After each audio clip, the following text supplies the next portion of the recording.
want to thank you for joining us today here at We want to thank you for joining us today here at... Oh, shut up. I'm going to get it. We want to thank you here for joining us today here. So, moving on to our other... to our next... what the hell is this shit again? Moving on to our next... what? As well as the as well as... so that we... Do you think I could do radio? You had to pay for it. Oh, God, I hate you. What's new? Because I need therapy. Can you tell the difference in the quality of the video? Unfortunately, yes, you can see your face clear. What are you doing? I am standing because I am getting swamp ass. Dude, the one cheek sneak doesn't work when everybody's staring at you. Did you not notice I increased the size significantly? No, oh my goodness. I'm also dyslexic. What?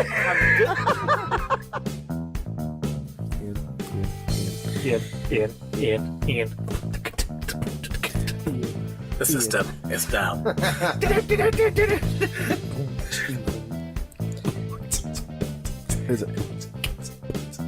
you have any feedback, other tips and tricks, or topics you'd like to discuss, please send them to us. Alrighty.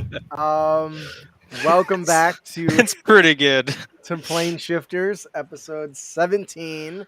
Our boys have been hopping worlds and dealing with politics, but now it's all about delving into the maze of the Arclight Phoenix's lair to locate it, to capture it, and remove its core while it's still alive. And this is going to be the primary source of the power to finish the plane shifting device, to return Elturel and all of its people, and maybe some unexpected hijackers or riders or something along with them. We're gonna do great. Yeah. Last week was really exciting. You guys entered into the complex maze and found yourselves in a battle with a very strong gelatinous cube. Fuck that cube. Which turns out they are more deadly than you would think.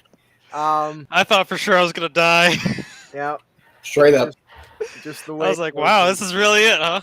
This is the And end. my character wanted to run. I had a problem running. And of course, Will, welcome back. Thank Sorry you. we missed you. Yeah, one of those unavoidable things. I was Yeah, kind and of It's just the way way it out goes. of country. Yeah, how was Ireland? Uh, Ireland, right? England. It was England. good. I got to see a bunch of castles, so it fits right into my love for D&D. So Very cool. Nice. Sounds like a blast. All right, so we're gonna get right into it. For those of you who remember, they delved into the maze, and the maze is very large at the base of this vast mountain in the demon wastes. Our heroes have began their undoubtedly long trek into the complex inner workings of this maze. After scaling a few challenges, we find ourselves at the end of the first day making their way into the maze. We are actually my phone just turned on. I have that So- effect on things. You turn them on easily. Is that what you're getting Sorry, continue. Excuse me. The night is going off strong. Yeah. Apparently we so. got this. That's how we roll, man. We can't stay on track hardly ever. That's okay. Perfectly okay. I don't I'm surprised we find them sometimes. The traps. Yeah, right. So the end of the first day was was pretty exciting. You guys stumbled into a bit of different challenges, but you managed to make it out of the grasp of this ginormous, deadly cube of Jello, basically. I said Jello. Oh god. So I'm going to go ahead, and you guys are resting. You found a little alcove that kind of hides your fire a little bit and allows you to kind of build a camp. During the night, nothing too extravagantly interesting happens. You guys kind of discuss back and forth the details of that day's events, and you begin your next day. Is there any particular prep you want to take before you leave for the next trek through this So is this a maze? long rest? Yes. Oh, Trust me, you're going to need a long rest between each one of these, I promise. okay. All right. I was not prepared to have Yeah, long that's rests. okay. I took it as a challenge accepted, but anyway. Our Yeah. DM was like, man, they got fucked up by that cube. I better give them long rests instead of short rests. Yeah. I can be gentle sometimes. So any other preps besides that? I have switched my 8th level spell to control weather per our plan. Mm-hmm. Yep. Yeah, we kind of need that. Yeah, I might want to swap out a couple spells myself. Also, looking So as you Amazed. guys have been kind of evaluating this, the heavy area, the heat is starting to really get to you. The deeper you get into this, the closer you get to the center of the core of this. Well, what you assume is a volcano. It's hard to tell. You assume that part of the reason why it's so hot in here is, you've passed over great pits with, red glowing lava in the bottom of it. And it's so as you delve deeper, you get deeper of this mountain and the heat gradually rises. At this point, if it gets any hotter, you're going to have to take some sort of precautions. Do you have a question, Matthew? Yeah. As we were discussing recent events in the night, Garmer's been thinking back to that prophecy from the obelisk in the town from last session, and he wanted to pick Merle's brain on solving what it meant. So, as a reminder, the prophecy was those who seek the shattered souls under the light of the storm's bright moon, when the twilight forest is at its nearest, shall turn barren lands into spring's first blossom. Yeah. So, do you want to give me an intelligence check, Merle? Sure, we're so doomed. Can I assist him in that with guidance? Yeah, sure. You have a D4, Ian. Okay. All right, on your D4.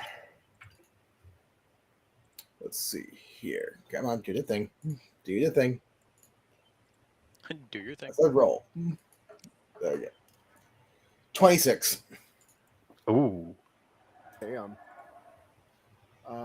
Okay. All right. So as you kind of contemplate the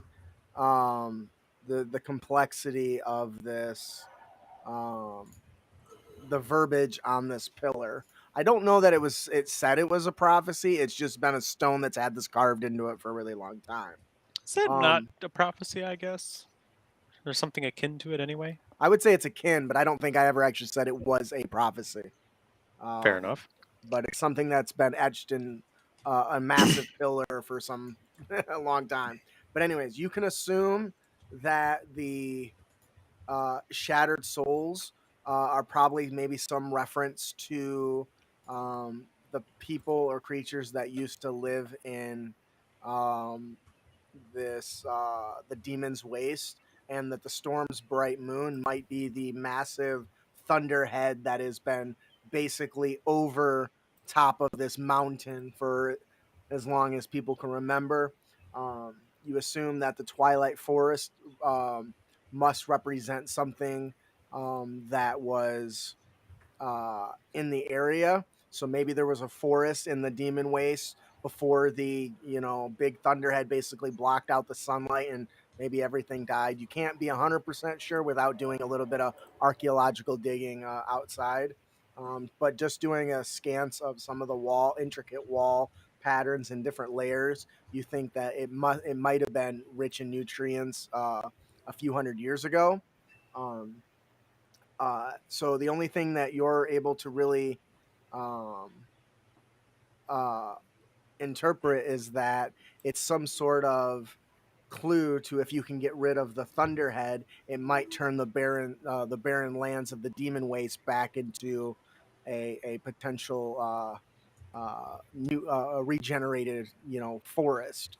At the moment, it blossoms after you get rid of the Twilight Forest, but you can't say for certain. This is just kind of the conclusion you came to that best makes sense based on the evidence you've gathered thus far. Makes sense. So,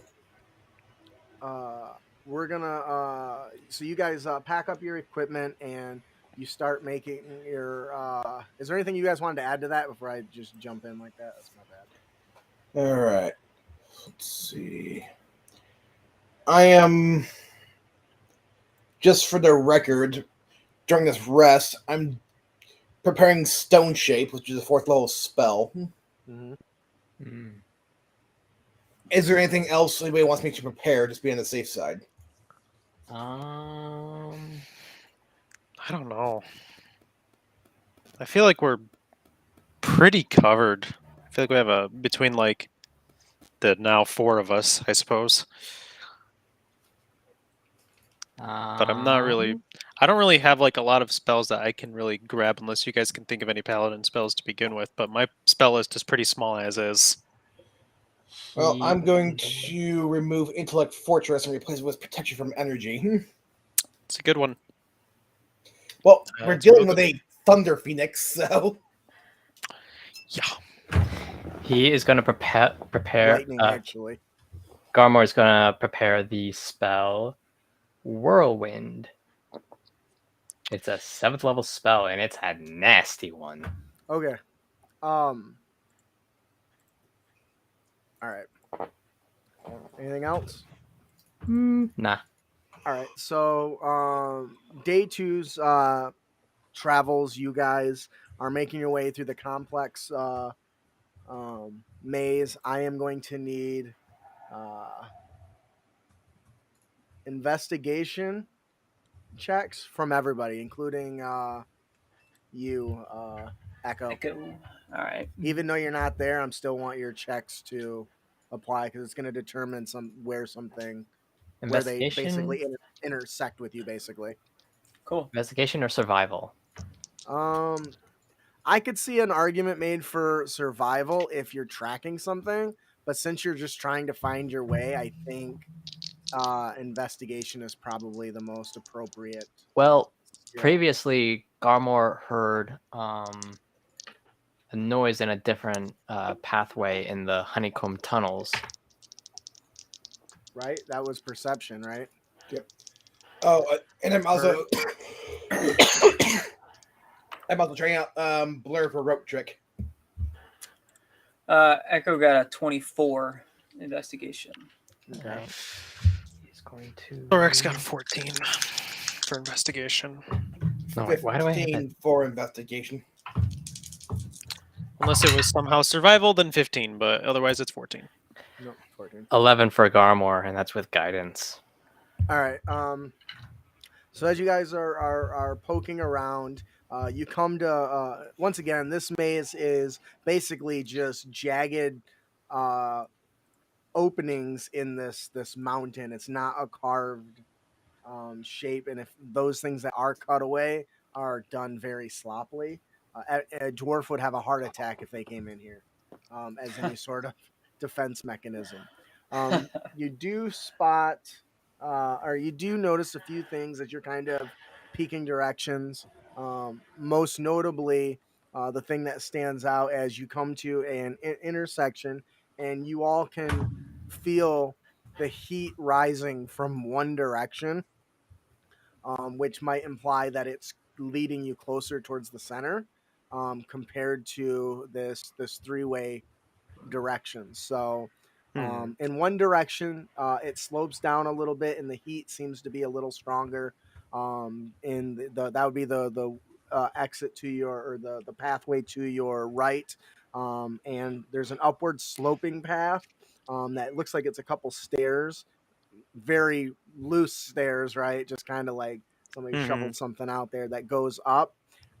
Everyone, go ahead and give me a perception check. Go ahead, Echo, as well. I have to keep track of your separate, but I still want to. 21. 12. 25. 16 for Echo. Zork's finally had eyes for a change. All right, Merle and Zorax. A strange smell, maybe like iron. Oh no, it wait. could be- Sorry, I forgot. I had a passive perception of 20. Yep, and Garmor, you smell this too because your damn passive is really high.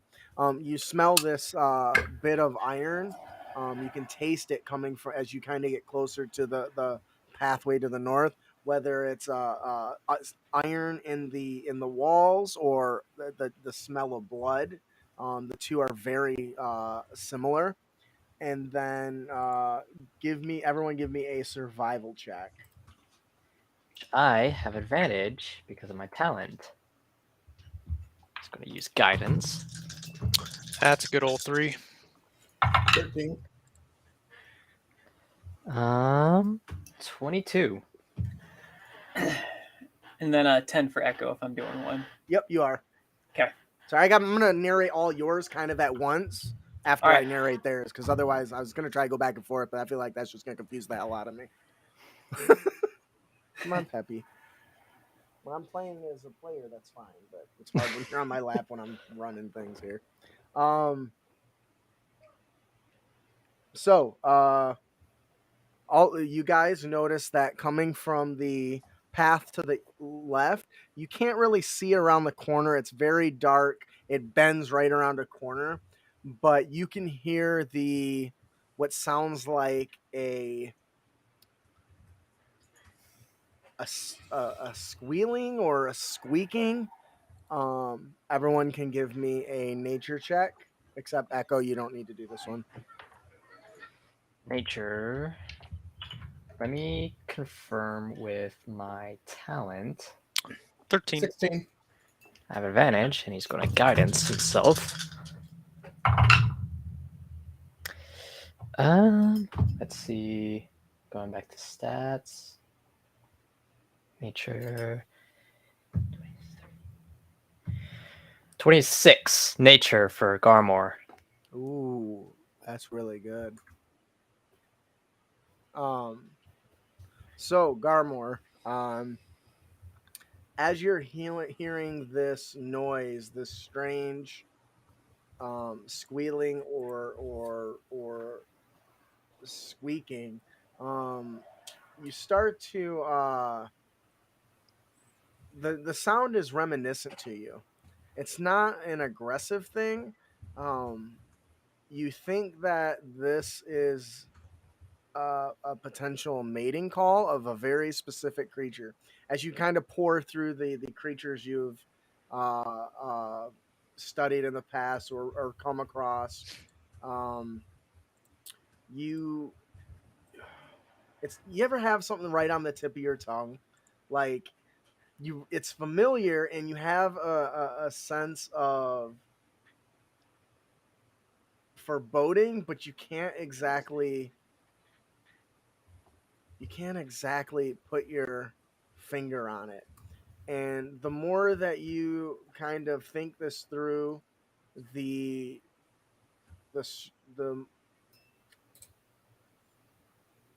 and then it hits you as you hear the squealing of a second that's very similar. You are hearing the mating calls of giant coral snakes in the distance down the one path. Okay. Giant so coral snakes. That's. Does he know?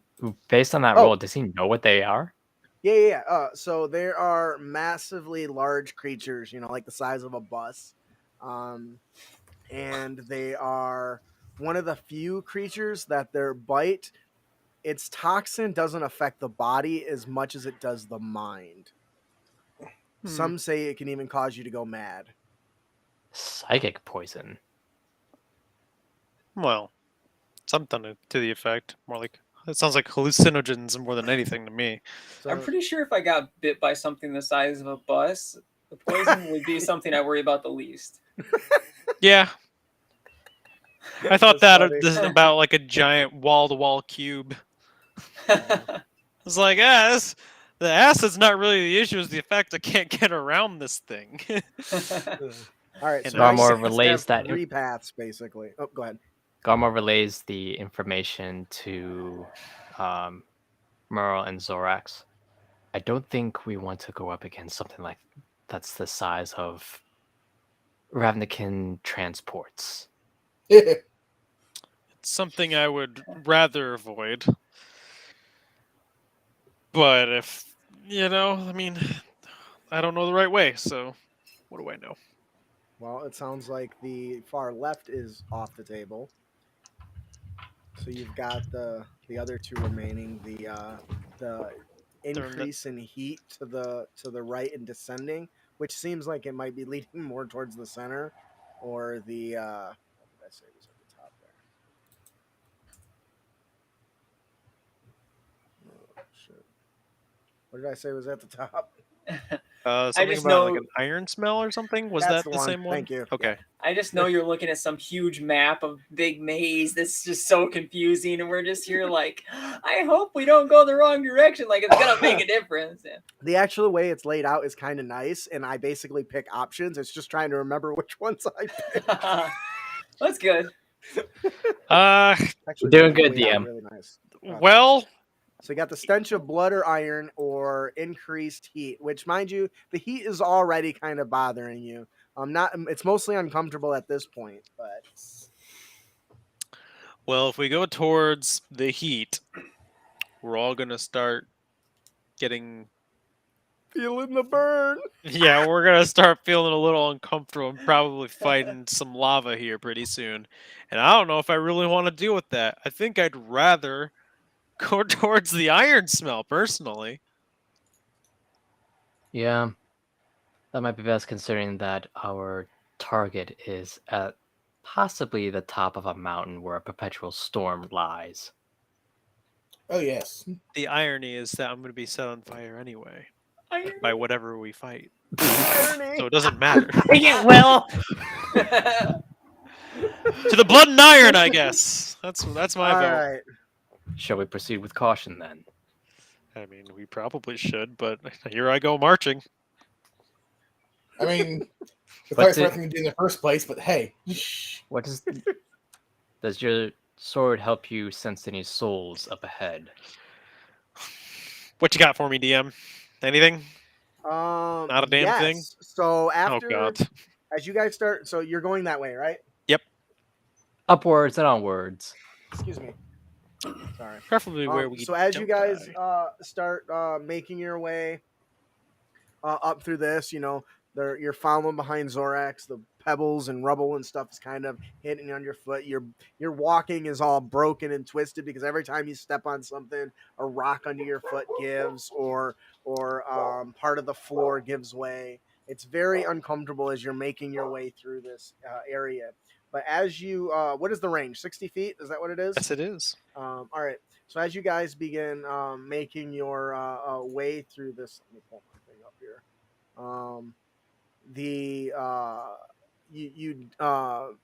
You kind of go through these twists and turns, and a couple areas you got to squeeze in, and the closer you get, the stronger that smell is, right? That smell that's wafting, and there's a very slight breeze now coming down this jagged hallway path, crooked path, that's rushing this stench towards you.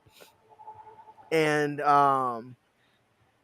as you get closer, you can see a flickering of light in the distance, which must be the tunnel's opening. And as within, you hear, actually, give me perception checks, and then we'll go off Zorax's ability after that too. There's Can I rely a- on my passive? Yes. 12. 13. 20 my 14. passive. Yep. All right, Garmore. You before Zorax even senses any life forms, you hear the clashing of steel, and the grunts of battle echoing off the chamber. And just before you can say anything, Zorax, you see a flicker of life appear, and as you continue walking forward, more and more little now. Can you tell me the exact details of that ability? Since you didn't upload the Yes. sheet to me and I don't remember the exact I details. can. Give me 1 second here. Oh, jeez. I need to go back to the drive here.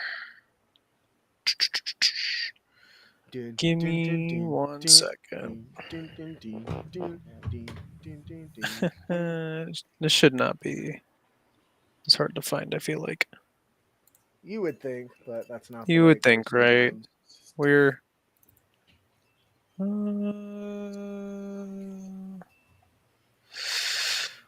the fuck? I know I threw it here somewhere. There it is. You are aware of the presence of tiny or larger creatures within 60 feet that are constructs or undead. Then it says I can't be charmed or frightened, and then it can cast the haste spell on me. Say that first part again. While you Assess hold the weapon, you are aware of the presence of tiny or larger creatures within 60 feet of you that aren't constructs or undead. Okay, I didn't know if elementals was on that, so that makes a difference. All right, so as you get closer, a spring of life pops into your senses, the glow of life, as you also notice several begin to flicker and puff out. Echo, Something's dying out there. you and your party have trekked your way through the demon wastes. You are making your way through this complex puzzle of a chamber, seeking out this creature. You still, how do you feel about having to abandon your new friends to take on this mission with the Harper mission? I have to do what the Demir tell me to do right now. So, as much as I would rather be working with Zorax and Garmore and Merle, something I have to do. But I will do my best with it because I don't want to die. I think that's a fair assessment. So, when you're the grunt in the army and the army says you gotta go, unfortunately that means you gotta go. So you're kind of part of this group, but you're not the leader. It is being led by a very stout, no, very slender, stout, short, not short, very very tall and slender woman with she has instead of like regular arms, she's got an elven facial structure, but like there's parts of her that have been replaced with other different, like she's got like bug like eyes where it looks like she's got like I don't know, a bunch of different like honeycombs in her eyes, right? She has little tiny wasp like wings on her back, and her arms have been replaced by insectoid like arms, as well as the joints in her legs. So she's kind of this mismatch simic hybrid. So she's a real looker. Yeah, you know it. All the grasshoppers be going to drop off their they're the ones that make the noises, right? Is that grasshoppers that make? That's crickets. Yeah, grasshoppers and crickets. Grasshoppers do it too. She's probably makes Thank you. all the simics make the grasshoppers make their music. She's quite the looker, gonna be honest. But anyways, some biologist out there is going, "Oh, they're slaughtering it." My bad. But anyways, she's not exactly your style, but she's in charge. She's got this very creaky and skittery voice, and she's given out commands as you guys. She has led you into a sort of ambush with a variety of elemental creatures that have born from the lava in the area. And currently the battle is not quite going in your favor. While you're not exactly happy about the situation, you do believe she has at least leading you what you believe to be in the right direction as you are getting closer to the core where this Arclight Phoenix thing might be. Albeit you guys not exactly sure how you're going to capture it, but you're supposed to. That's part of the challenge. Okay, so they really don't have a device to. Good to know. Good to know. Okay. No, they have. Wait, we're more prepared than the other party? When does that happen? you God, gotta be everyone's careful. doomed. Just because Echo isn't aware of it doesn't mean it's not a thing. Gotta be Right. mindful of that, right? I stand by my statement. And your facial expression's not at all. Whatever. Ian just rolled like an 18 on So insight. right now you Ian guys rolled like are. an 8 on deception. The heat is overwhelming. You're standing on top of this Okay. damaged and just shredded bridge as you're being attacked by a variety of these flying fire-like creatures, and it's not going well. Of your starting party of 12, there's only 5, including you, remaining. And the corpses, they're just dropping left and right around you. Oh no. And How many are left? 5, including him. I got one less over here. I need a token on the thing for on the map for your character, Echo. I'll be the little wizard hat here. That works. Forgot whoa! that I didn't mean to just do that. here. Anyway, so the battle is raging on around you. The scorches of fire are blasting left and right, and just incinerating some of the harpers that have come with you.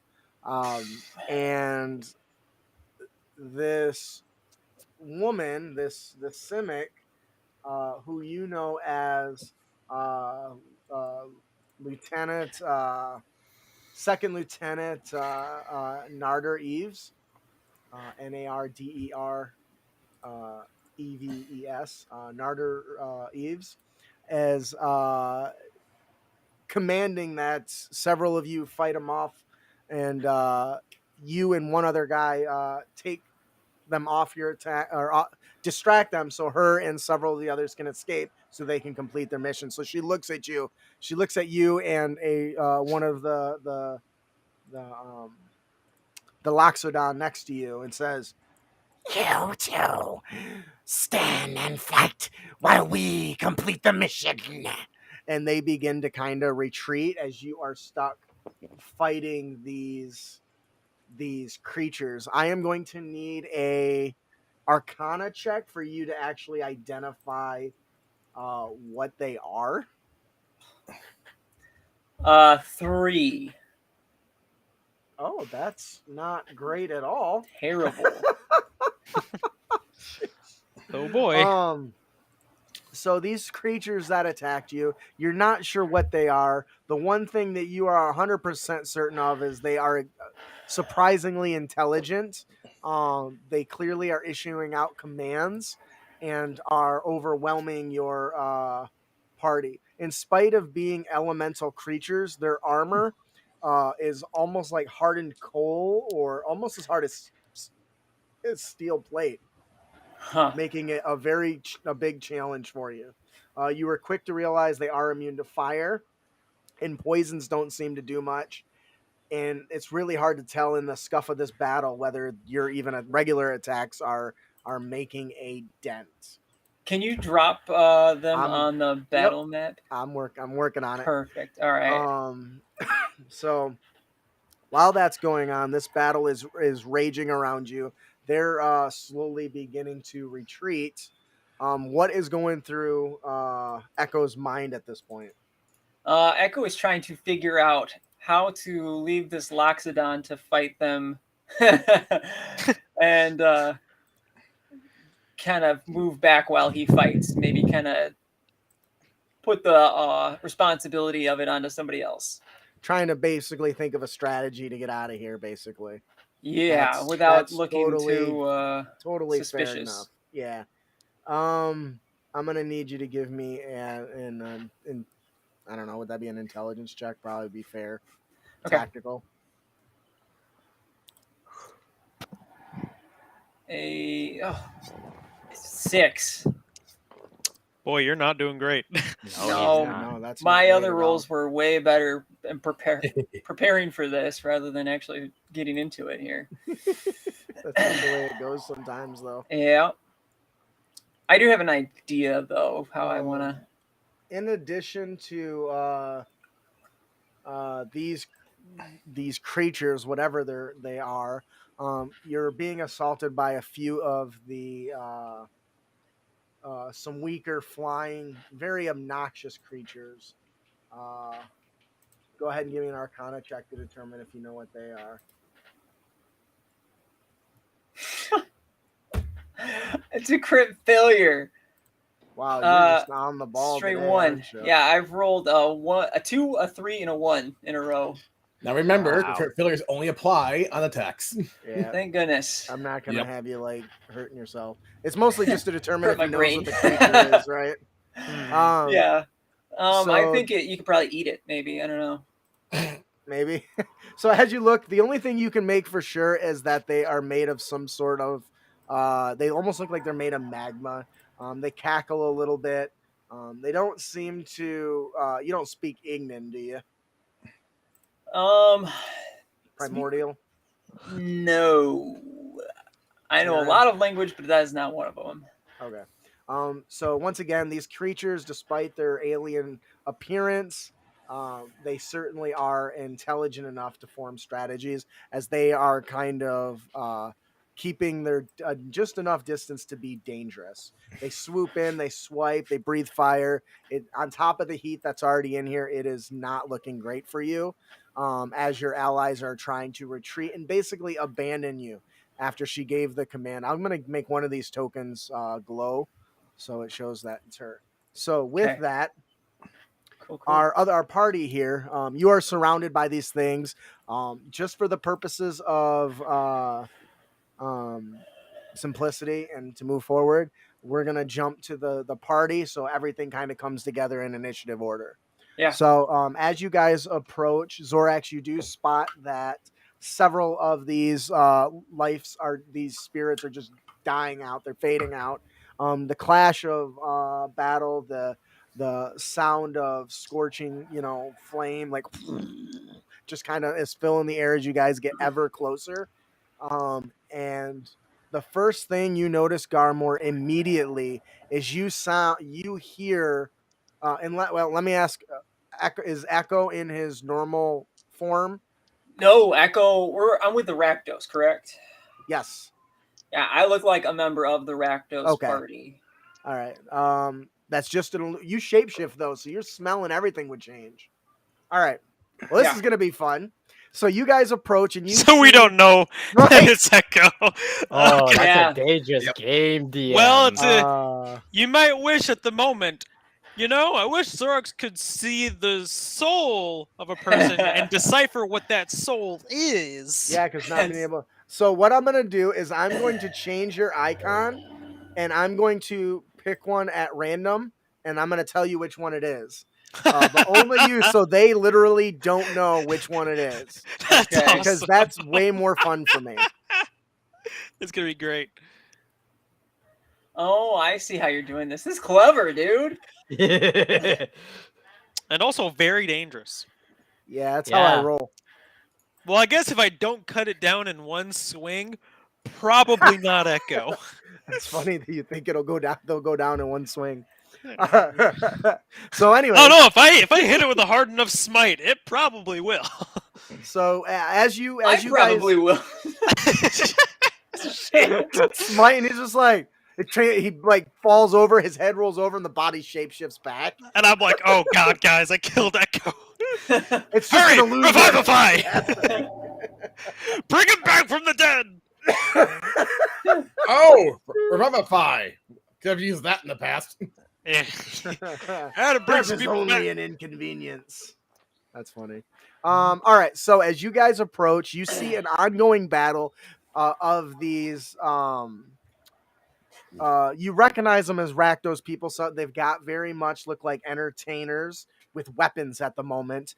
You see one lady with this, or one creature with these pixie wings, or these, that's not pixie, these wasp-like wings, and just strange, ugly simic. You're still not quite used to the mixture, reverse joint legs, as well as several other variety of Rakdos members.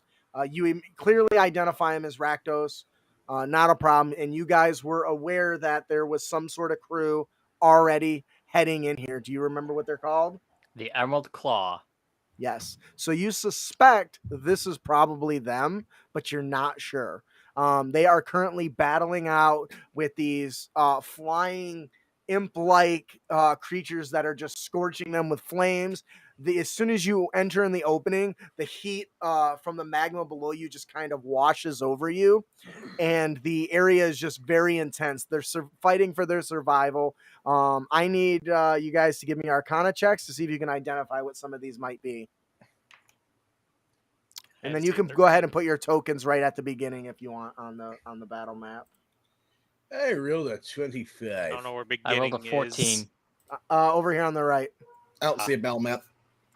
Did you open up Owlbear Rodeo? Yep. I'll reload. Yeah. Merle Bronson has left the party. Merle Bronson has joined the party. Yep. Damn it, Blank Merle screen. Bronson. I don't Oh, there see we a go. grid. That's interesting. Reload the screen. I changed map, so I don't know. Oh, There there's you no grid. You don't see the grid, but it's pretty much on par with the image. Got it. It's on par with the bridge. It's on par with the bridge. Yeah, and it's Yeah, got I it see snaps too, I think, or get close enough if it'll. Snap. Yeah, I can kind of see. Yeah. Okay. All right, I probably should share this screen so Our audience everyone can see it. can see it. Yeah. Let's do a window. Show the audience, benevolent DM. Come hither. All right. Ooh, look at this. So you guys see this. So the first thing that hits you is the intense heat. I need everyone to give me a Constitution save. You have advantage if you have resistance to fire. Oh man. Not I today. get Zorax's. I get Zorax's benefit. Yes, you get my benefit. That's what, You're plus 5? welcome. Plus Yeah, 5. it's plus 5. Oh 26. my. Wait, I'm in that zone too, aren't I? No. Huh? I don't Yeah. know. Are you? Not in his. You're not an his. ally. Oh, dang I feel like he has to know that you're an ally. Okay. Yeah, That's, I don't know if Yeah, that's- that's fair. But Otherwise, it says anybody ally, right? could take it. Yeah. it does. Yeah. So, as you're in this intense battle, Echo, you're trading blows with this elemental creature, whatever it is. You can feel the heat just coming off its searing. It's not even a blade. It looks more like it was a a molten stump or stalagmite that was just pulled off the ground. I got a 12 for my Constitution save. Mine was an 11. I rolled real 24. Whew. So, if you got less than a 10, which sounds like nobody did. Is that true? low. Thank goodness me. So you're. What about Merle? Let me open. I I I don't got know. 26. Oh, okay. wow. Hey, He's let's good. go. So, if you got less than 15, you lose 2 hit die. If you got less than 10, you suffer a level of heat exhaustion, which nobody did, so you're fine for now till it goes up at. It's higher and more torturous. All right, so this battle is raging in front of you, Zorax. Between these elemental creatures, I want go ahead and give me. Did everyone give me Arcana checks and I forget about that? Did I ask for that? Yes, you did. Did you guys give me them? I think I got like a 3 or some shit. I got a 14. I got 25. Okay, Merle. so in the Merle, save. In the clutch. so Merle, you're actually able It's kind of to like thing. identify some of these things, only because you had read up on them in your spare time while you were sitting on the toilet looking at the holovid. Just kind of looking at some of the unique creatures to this world. And one of the things that really stood out was the elemental, specifically because you were looking into the Arclight, you couldn't help but read about others. And this fire elemental, Myrmidon is what they're typically called, and they can they hunt just like any other, humanoid, I guess you could say, even though it's an elemental. They have a complex language. They're surprisingly intelligent, but they're very much the equivalent of like your tribal warriors, right? Where they live in small little clans and hunt together, and unfortunately for you guys, live in highly intense temperatures. You know that their weapons are filled with elemental energy that can scorch your flesh with just a touch, and makes it exceedingly challenging to deal with. The other ones are not so uncommon. You've seen a magma method before.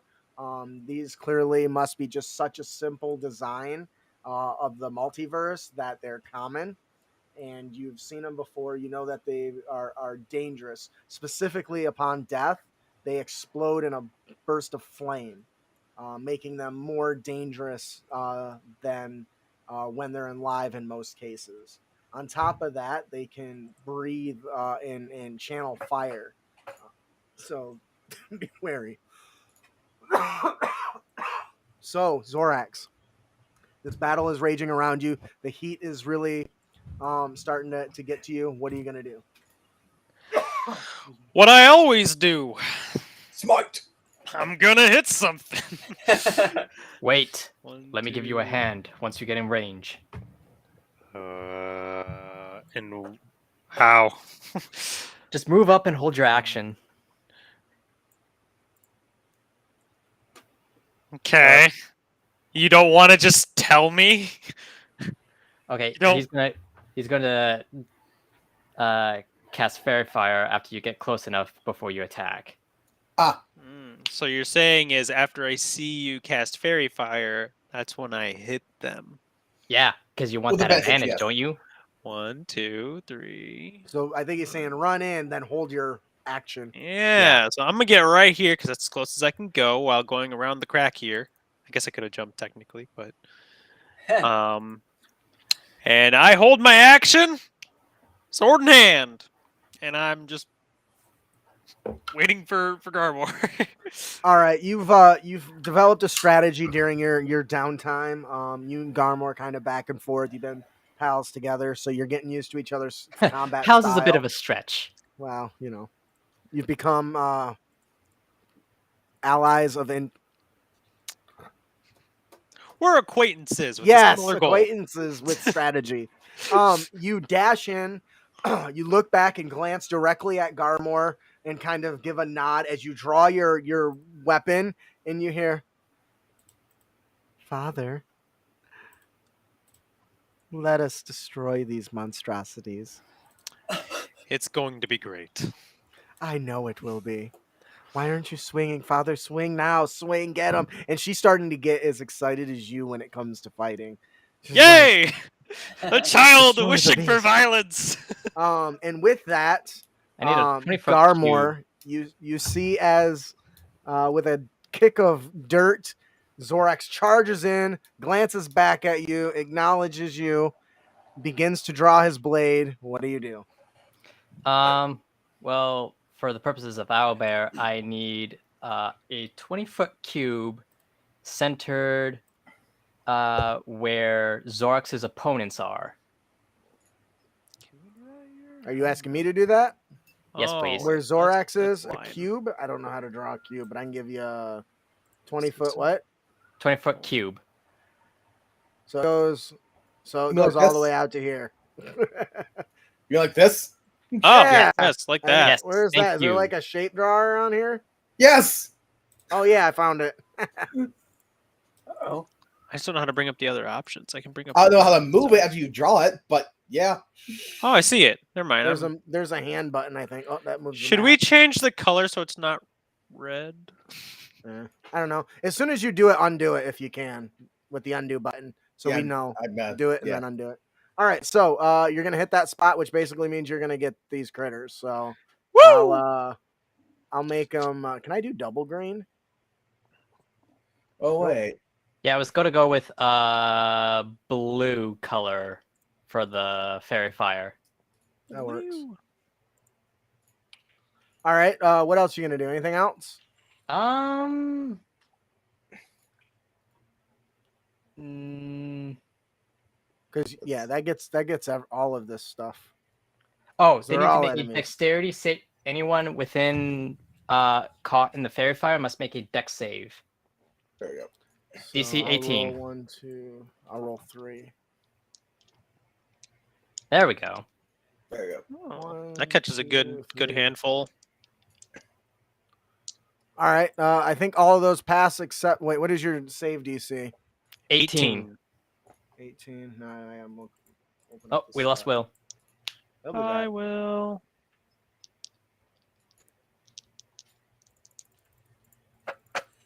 All right. So 2 of those are going to fail.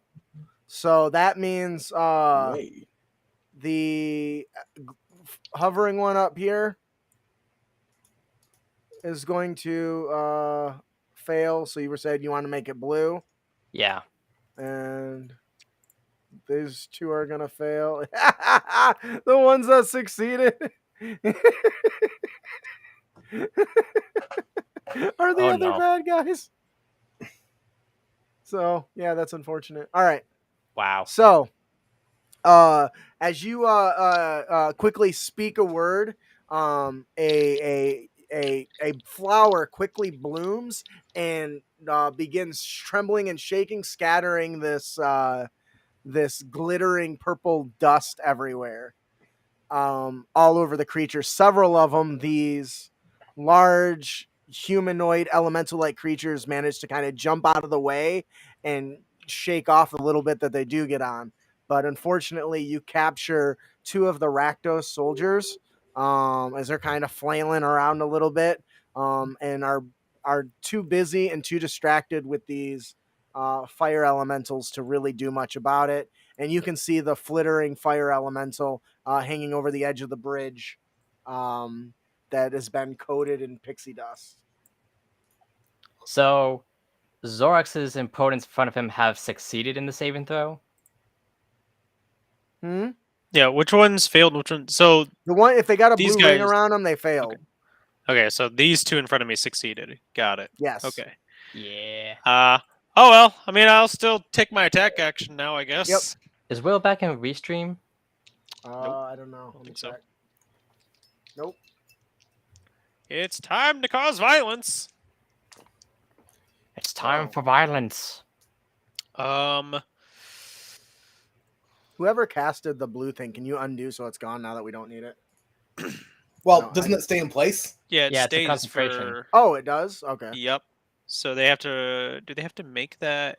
Anytime they enter it? Yeah. Any creature in the No. area when the spell is cast is also outlined in light if it fails a dexterity saving throw. Gotcha. So maybe they don't have to recast it or re-roll. Does 17 hit? On the elemental? Yes. No, it does not. I'm assuming a 30 hits then. Yes. Okay. Hey, Zorax. This here's Yeah. a Myrmidon. Like elementals, but tougher, more organized. Hmm. Oh, That makes sense why this first swing didn't connect very well. you would know that their armor is equivalent to like a plated soldier. Oh. I need a d10. Come on, Will. And I need, is it 2d8 or is it, hold on, for that palette. Fuck, I wish I'm not used to playing high level paladin. You Hold have on, more I'm sorry. experience than I do at this point. That's true. Yeah, one extra 1d8, that's what I thought. I'll do a level 1 smite. Why not? We got smite fuel. Oh, Yeah. I'm getting a response from Will. He's typing. And that's another 2d8. I gotta find more d8s in my pile here.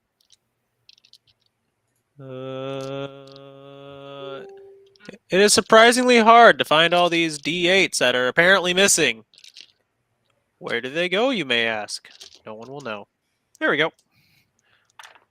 All right, that Oh, is granite went a out. lot of pain. That is 19 radiant damage, Ouch. and so I gotta scroll back up to my weapon here. I'm so sorry. 16 slashing damage. Apparently, Will's internet gave out on him. Happens every D&D night. That's fine. Does happen.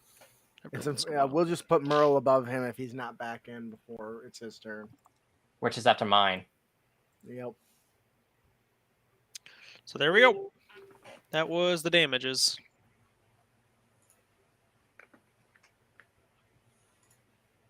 All right. So as you come in, you wait for the creature to be lit up by your friend. You see the spell take effect. Unfortunately, it looks like it doesn't affect him as much, but you still come in with a vicious barrage of blows. You go straight for his neck, trying to remove its what you presume is its head. It surprisingly catches you off guard as it blocks with a giant, I guess you could call it a blade, but it looks more like just a big piece of hardened lava, as it blocks with a loud thud instead of a clang that you would expect. Gummer moves to this corner here and ends his turn. All right. The thing kind of looks back at you and curses in a very sort of almost demonic guttural language that you can't really I don't assume anybody speaks primordial, right? Is that safe to assume? No, I wish. I don't know, but I'm gonna roll a die here real quick. Okay. Which for? And Zorax assumed it was abyssal. About my mom? Why do they keep talking about my mother? It's been You know what? so long. Yes. Hey, there he is. All right. So with the vicious assault, you trade blows pretty quickly. Did you do you smite? You smited, I did right? smite him. Yep. Was yours was black energy, right? I don't remember. Yes, it is. I don't know why I can't. Big old remember. black You use it all the spooky goddamn dark time. energy. I'm picturing the smite, his radiant damage, being flavor colored as black light. Ooh, that's cool. I was thinking. I envision the dark Gatsuga Tensho when Ichigo's possessed by the hollow thing. Oh, even better. With like the black and red. A lot of black and red, yeah. Yeah, looks awesome. Suits the red theme he has going on. So as you attack this thing from behind, as it's pincered between this strange looking Rakdos soldier, it kind of just manages to parry and blow and taking you on both at a time. Garmor retreats back to the edge to keep his distance, putting a little gap of broken bridge in front of him, hoping that it'll slow someone down. Echo, you are being given commands from your superior, Narder Evis, and she says, "You draw their attention. We have guests. We must get to it first." And they begin making their way towards the edge. What do you do, Echo? I tell them, go on ahead. We'll catch up.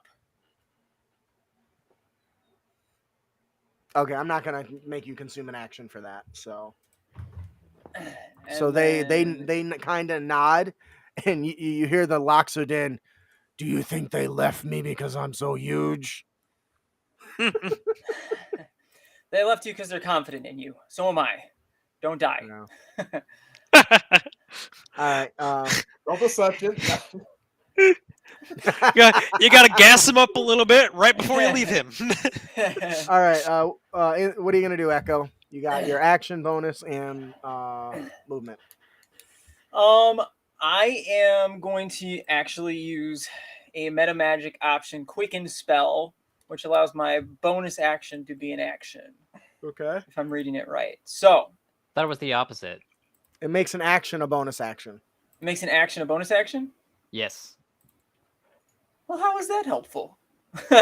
Well, any more powerful spell is usually an action, so you get to Right. make a bonus action so you can do other things, Okay. like heal or cast a cantrip, or drink a potion. It's true. Yes. Or take the dodge action and still cast a spell. It's one of my That's favorite combos. surprisingly potent. Yeah, it is. You can have a wizard. You can have a sorcerer tank if that's what they focus on. You know what? I have a good bonus action I can use. I have. So you're not Tasha's- going to use quickening? No, I'm not. Okay. I'm going to use Tasha's Otherworldly Guise, and that will give me a buff to my AC here in the fight, and some resistances, or I guess immunities actually. So Ooh. yeah.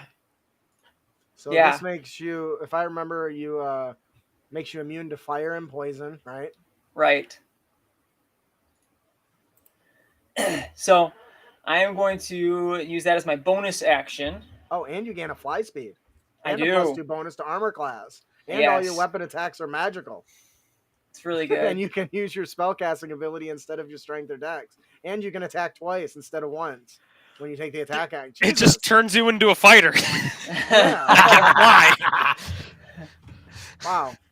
That's the first time I've actually... I remember reading this when I first got my book, but I totally forgot about it. Wow, that's Yeah, brutal. it's All right. really good for this situation. So that is your bonus action. So you still have movement and attack or action. Yeah. So the Loxodon won't give away who I am. Can you tell me which one the Loxodon is so that I know? Yes, I will message it to you. Okay. Because I want to make sure that I don't accidentally swack him if he's helping me, kind of. Kind of. I keep trying to send it to you, but Facebook's just like, no. It worked. Well, that's weird because it didn't show up on my end at all. So, Oh, it got to me. So, all right. all right. That's not showing my So- thing on the. When I go to Facebook, that doesn't show up on the screen, does it? No. No. Okay. So I'm going to go ahead and cast a chromatic orb. Are those two? Are Tasha's and Chromatic Orb 2 spells? Leveled spells? Tasha's is a bonus action, and chromatic orb is an action. Okay, but is one a cantrip and the other's a leveled spell? Yeah, because the other one has to be a cantrip. Oh, the other one has to be a cantrip? Has to Yep. be a cantrip. Okay. It's a I rule. thought- Don't like it, but it's a rule. So you can't do Uh, action, I- bonus action that are... Yeah, I'm gonna go. I let the sorcerer do that, so I don't. Sorcerer's the only one that I let break that rule. Which kind of makes sense for a sorcerer, but hey. You know, 'cause Is they it because of the specifically fact have- that they have the quicken spell, so like it If makes they more take it, sense? yeah. Yeah. I can rule with that. I like and, that. and plus, they've already said that it's not imbalanced, but that was the original reason they hadn't put that limitation in place. I was So like, do well, I need to fuck. use Quicken Spell to do it? No, Okay. No. no, Then your I spell's will- already bonus action. It's fine. Okay. I think it's a Then- ridiculous rule that doesn't actually limit. Isn't Yeah. stupid. Yeah. I mean, Tasha's is pretty overpowered as a bonus action, I think. But I would agree with that though. yeah. That seems pretty crazy. Well, I'm assuming it's a high level spell, so 6th level, yeah. yeah, I mean Oh. that's pretty potent. Yeah. It is, Wow. is up there. So, yeah, I'm going to do Chromatic Orb. And I'm It's going still to a level do- spell. Yeah, I we just told said her we're that I was good with okay. that. clarified that I let him do that. I let Oh, sorcerers break that policy. Okay. Only sorcerers though. So I'm going to shoot a Chromatic Orb at this one here that's kind of Okay. near the leader here to kind of free Okay. her up. And it is going to do cold damage. So it is a 22 to hit. Yep. And it'll do 33 damage Oh. at 4th level. So yeah, I fire that freezing cold orb, which feels great against my skin when it leaves. You're like, oh, this is fantastic. I was like, whoo! You know, a little breath of Just- fresh air down here. Ah, finally. So, all right. So that was your. Are you gonna do anything with your movement before I go through and describe all this? I'm just gonna try and secure myself where I'm at, so that if something tries to knock me off, I'm in a good spot. If that makes sense. So when you move all the pieces, just put me in a secure location. All right. So, all right. So, as you hold out your hand, you quickly chant a spell, and you guys, this sort of ice kind of forms out of this, in spite of this intense heat, and rolls and begins to coalesce in your hand, and you kind of the impact and the release of the energy sends your hand recoiling as this massive ball of blue and white energy smashes into this thing. A big cloud of steam erupts from this thing. It screams something in Ignan, and its body begins to twist and contort and then expand and bursts in all directions, sending out a explosion out to 10 feet in all directions. Oh.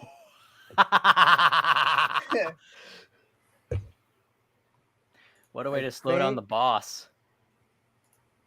That's about right. Yeah, that You works. guys see that? Yeah. That Yeah. looks about right. So everyone in that area is going to be caught in the explosion and take, I need a dexterity saving throw. But we're not there. No, it's me. Duh. I'm the NPCs. That's you. I'm definitely.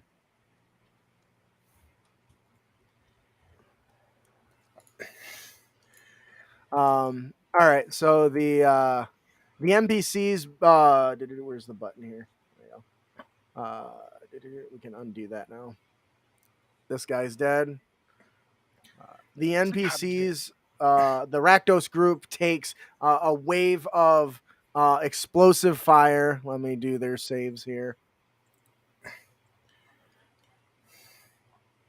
And it looks like Dex 2. They are going to succeed, except for one. Looks like the one down here in the orange. One of the guys gets a full-on blast, wasn't expecting it, and it nearly sends him tumbling backwards.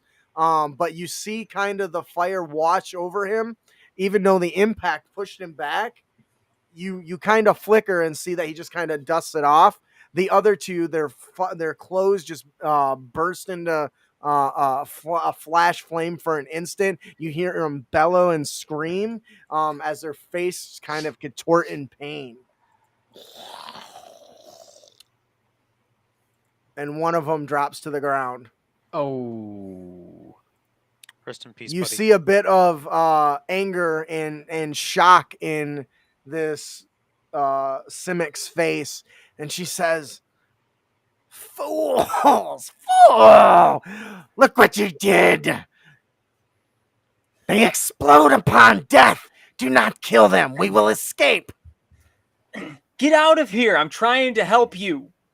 Is So, there from anything- what, Go ahead. so from what I understand, then, if we're seeing all this, that means kill the elementals before the insane clown people. Yeah, Mm. that would be a good assessment. All right, anything else from Echo? No, that's it. All right. With her turn, she does in fact take off. Now it is the elemental's turn. Oh boy. This is why I hate rolling poopy, because like my enemies all go last. I'm like, I thought I could at least beat. Oh no, I beat Merle. Merle's got a 10.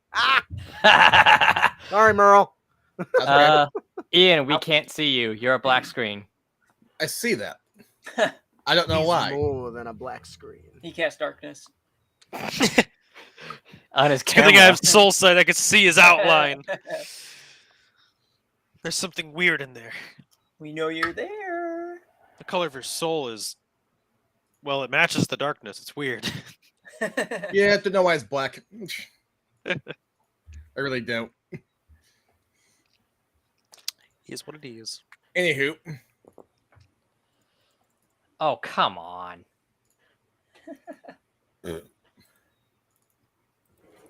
When all else fails,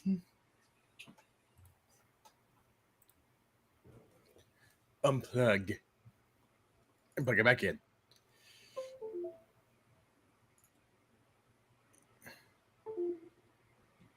Wow, those are all trash. Yeah. They're all Yeah. trash.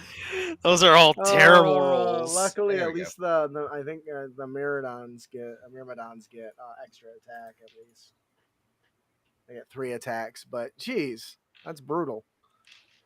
Pretty not good. Not really. I'm pretty sure those are all misses.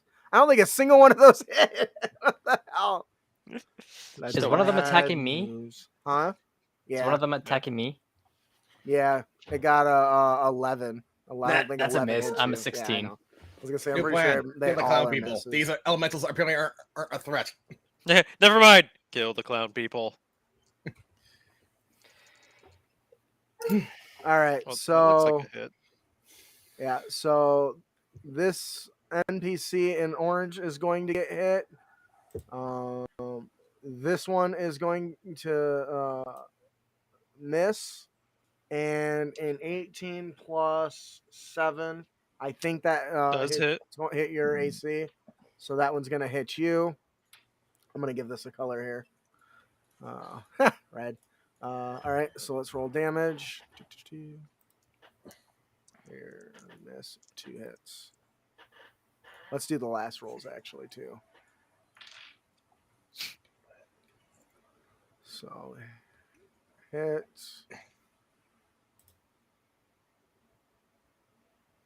Hit. I think a 12. It's 19's not going to hit you, is it? It is a meet and beat. You do hit. Happy. All right. All right, so I'm going to go ahead and just roll damage for these then. Fiery Strike.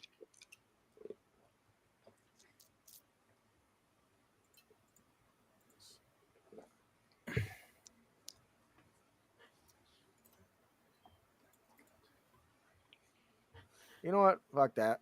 I'm just going to take the average, so I don't got to sit here and roll all these dice, damn it. That's fair. That's why they're there. That's a legitimate strategy. This guy is going to take 17 damage, 8 of which is 12 of which is force damage. The rest is fire. 18 damage. And I think, did 2 hit you? 2 hit you, right? Yep, 2 did hit me. So 36 damage to you then. What type of damage is it? 12 is force, 24 is force, the rest is fire. Which I think you have. Do you have resistance to fire? I could pull out a particular shield in my back pocket and have resistance to fire, but no, I do not. You said 36? Yeah. Okay. This guy is hurt. So this battle unfolds in front of you. The shrieking flame elementals streak across the area. They start clawing and scraping. The Rakdos and you guys are blocking with your shields, parrying with your blades, dodging out of the way the best you can. Unfortunately, the Myrmidons, with their improvised hardened magma weapons, are a little more skilled than the random swings of these imp-like creatures. While you're able to duck, dash, parry, and avoid a good portion of the blows, several sharp gashes manage to scrape into your armor and leave little your armor kind of damaged and dealt a little bit, and it makes it a little stiffer to move. You jump back, you parry as much as you can. Unfortunately, several of the Rakdos and Zorax do appear to get kind of overwhelmed with all the noise that's going on around them. What are you going to do, Merle? All right. You fool. Well, Merle's going to... Oh, that's right. Merle has options. He sure do. Mm-hmm. All right. First and foremost, Merle's going to target this this little imp guy here Ah, with one of his turrets. He's got a dick that way. Which one? I wasn't looking. Sorry. the one in front of me. Okay. Yep. Well, that's not it. Oh, I hate how this is laid out on here. Anyway, for all intents and purposes, gonna roll that. That's gonna be a 27 to hit. Yep. Excellent. For 17 force damage and knock back 5 feet. Ooh. All right. Okay. I'm gonna move up here.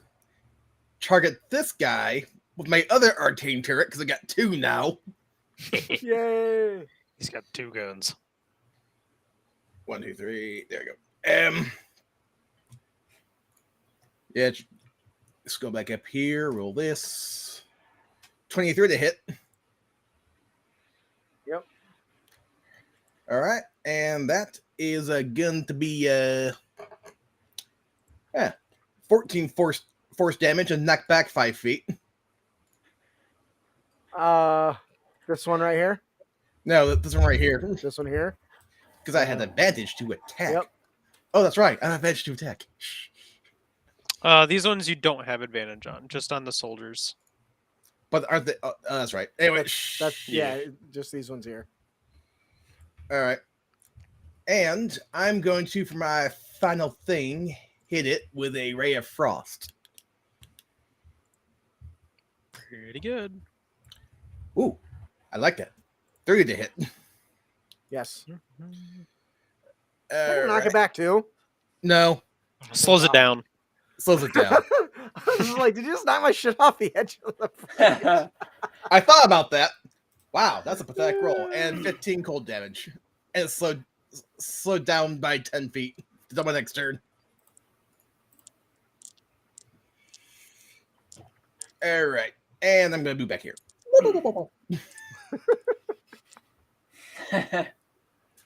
Understandable. Anything else, Merle? After all that, I wish. I'm good. All right, so as this chaos is ensuing around the battlefield, the Rakdos are battling. At this point, they look and they finally actually acknowledge you, and you see one of them point a crooked finger and snarl. You look now, he's dressed like a clown. He's got a bald head, a little bit of orange hair, a balloon hanging from above his head, and he's got razor sharp teeth, and he just kind of... You, I know you. And at that moment, he gets slapped by one of the creatures. He flails. He says, "They've arrived. We must deal with them." Yeah, I was thinking somehow maybe we could resolve this with a little more peace now that we have not hurt you yet. But you know what? I'm angry today too, so I guess you're on the chopping block. Peace ever an option? So as you guys see this stuff coming around, all you hear is, "All right, idiots," and these big blasts of energy come streaking across the area and blasting into sides of walls, and chunks are falling, and you hear the little things screaming and belting out pain. Pretty much. And you just know, just by the sound, you recognize that laser blast sound. Oh, Merle's getting to work. It's good to have him alive. What are you going to do, Zorax? I'm gonna smash this one in the face. I always aim for the biggest one because that's my job. That's what you do. I leave the small ones to the guys who could shoot them because they could shoot them and I don't have to die for it. You know, I want to build an entire supplement that just gives reactions to every monster. My goodness. I can never seem to hit with one of them, but I can hit with the other attack every time. That's okay. You know, I do think we should create a supplement and call it Modular Monsters, but that's another topic. Modular monsters. All right. Interesting. That While the sounds attack interesting. Makes landed, some so for let's see, Oh shit! it's gonna be my goodness, 4 radiant damage and 11 slashing damage. I could throw in a big smite, but I don't want to do that. Kind of Yeah, save your smite energy. See, now that you say that, now I don't want to anymore. Yeah, save that big smite energy for later. Yeah. The Myrmidon, you deliver a series of horizontal slashes, chunks of this elemental's hardened lava armor cracks and breaks and falls. It kind of, it kind of hisses at you, but imagine the sound of like a torch. That's kind of the noise that it makes. Okay. If it had a facial expression, it would be "oh shit." Then anything else. my bonus action, I'm gonna cast a Shield of Faith, so this aura of darkness just envelops me. And it kind of obscures my myself from my opponents, like almost like displaces me a little bit. Anything else? That is it. At the end of your turn, I need you to give me a Constitution saving throw, DC 12. I succeed. The heat now is much stronger, likely because you're basically standing on a just next to a stove. furnace. Right, yeah. Like the bottom of this is just heating up from the lava below it. And you can feel it on your feet as it's burning through your beginning to burn through your armor or through your boots. Like it's kind of like having a hot pad on, right? Yeah, it protects you, but it still gets hot. It's still very Garmor. toasty. The area around you, the heat is intensifying. This thing is cackling.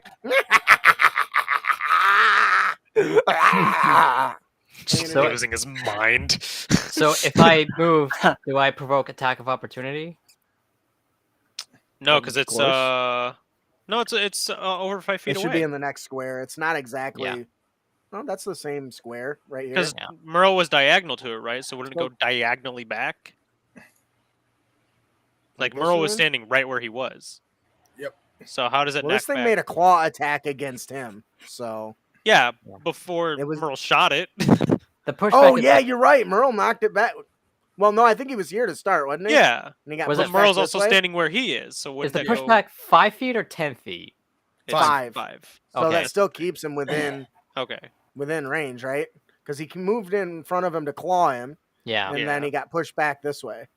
Okay. So I guess I randomly picked which way he went, but I guess Merle could have said which way he goes. But Merle shot from this. Well, that's push. It just says I don't choose which way it goes. I just push it goes back. A logical direction. Yeah. So I'm gonna still say it's within that 5 foot. Okay. Yeah. All right then.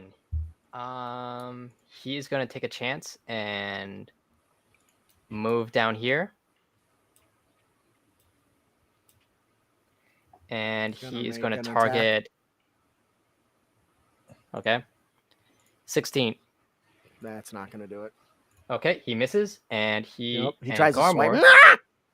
Is going to target him with a first level ice knife. Target this one or a different one? I'm sorry. The I keep one looking over here when you say who you're targeting. This one? Yeah, that one. So ice knife. 23 to hit. Ooh, that's gonna do it. 10 point 1d10 piercing damage. That's 3 points of piercing, and hit or miss. It must make the shard of ice explodes, and the method must make a dexterity saving throw DC 18 or take 2d6 cold damage. That's going to do a 21 AC. 21 dex save. Yeah, that succeeds. So I'm guessing it doesn't take the 2d6 cold damage. It would say if it did half damage or not. Yeah, I assumed. Okay. Yeah, that's going to be the end of his turn. That's brutal because it basically saved against its the the cold, but not the piercing. Yeah. Once you yeah. All right, so you hold out your hand. A burst of jagged ice streaks across, pierces right through the elemental creature, and kind of just right throughout the other end. And as it explodes on the rocks behind it, it kind of twists, and it just gets very lucky as the shards scatter in all directions with little effort of this little creature. Anything else? No, he's gonna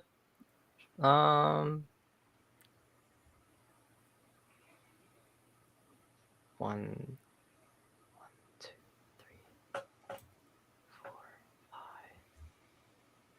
He's gonna move right back here, and that's his turn. Okay.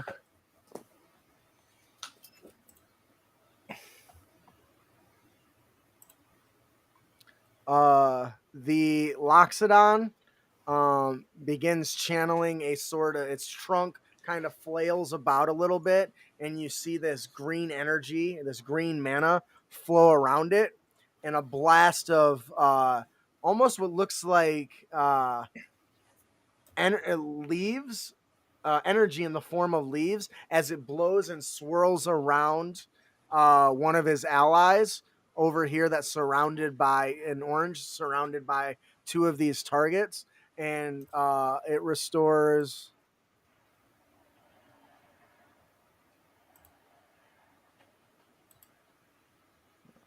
Not very much, unfortunately. 11 points of healing as the energy swoops around him. He takes a deep breath and he pulls back, and he slashes at this creature that's being attacked on the other side by this new arrival as he swings not a mace, not a hammer. It's basically a giant barrel, right? That he just swings and beats this thing with. He beats him with this barrel and just is slamming it, and the barrel is kind of singeing away, but for some reason doesn't burn away. The Myrmidon kind of recoils, and it stumbles, and it's kind of drops to one knee as it's fighting off Zorax at the same time. The other one moves in to try and pincer Zorax. Oh wait, it's not their turn. It's good. It's sorry. It's Rakdos' team. I welcome all My bad. challengers.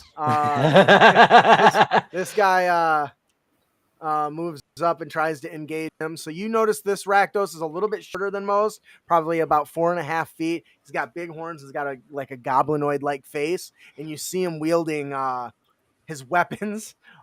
All his weapons is one of those hula hoop things, right? But there's little like blades on the outside, and it puts it around its body and is doing like hula hoops. But it's like attacking this Myrmidon thing. A large chakram. Sure, if you want to be technical, but it's definitely a hula hoop.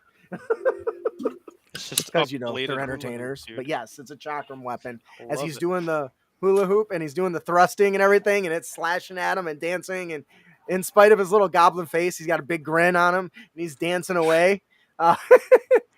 Several blows come in. It does weaken the Myrmidon. You see little chunks of its hardened lava armor kind of fall into the ground.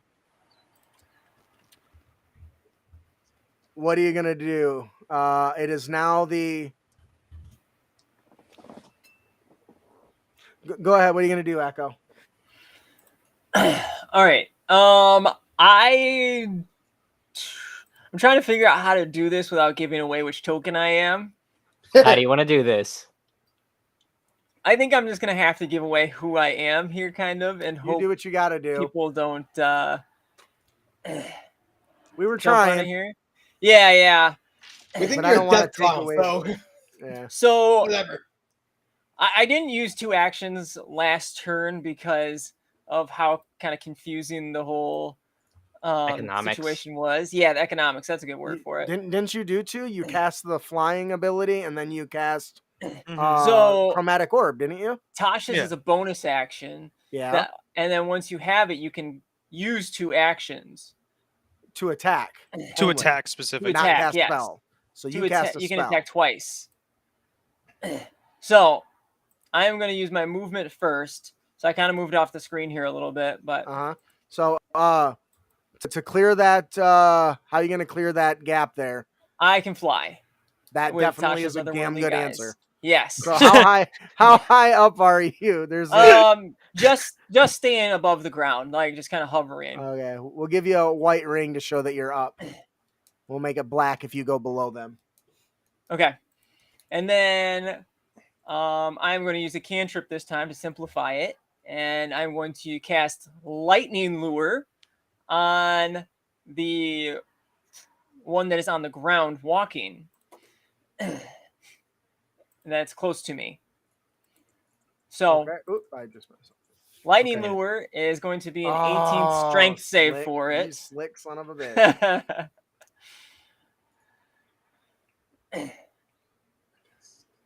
All right. Strength saving throw from this one here A Yes. small one. or this one? The small one? The bigger one. Oh, the bigger one? Okay. The Yeah, 'cause Myrmidon. the Myrmidon? small one can fly.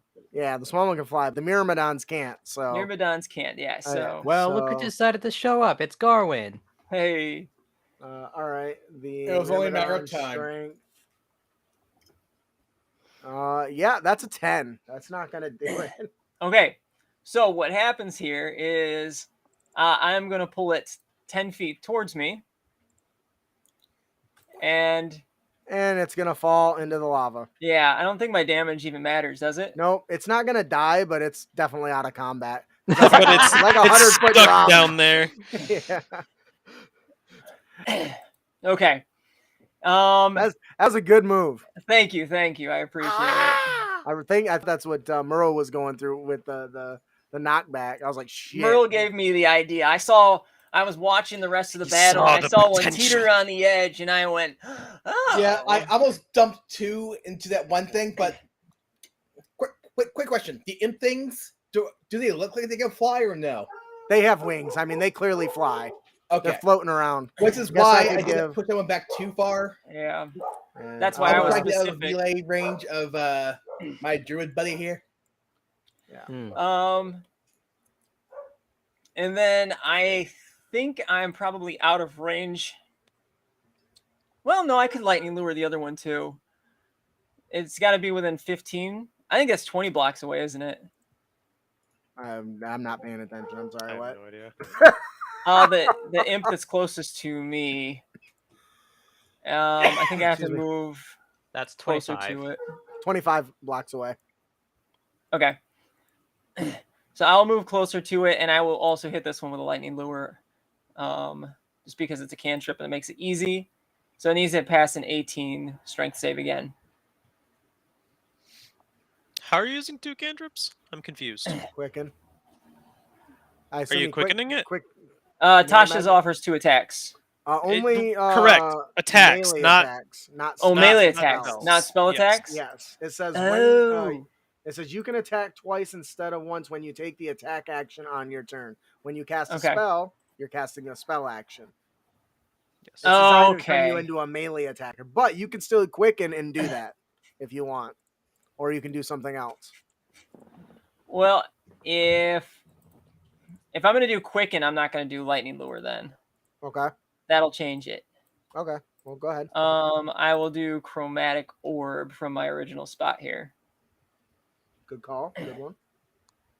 And it will be A very chilling chromatic orb, I assume. hey, you assume correctly. A 23 to hit. Yes. And that will do 20 damage at level 2. Is that cold damage? Cold damage, yes. Anything else? No, that should be my turn.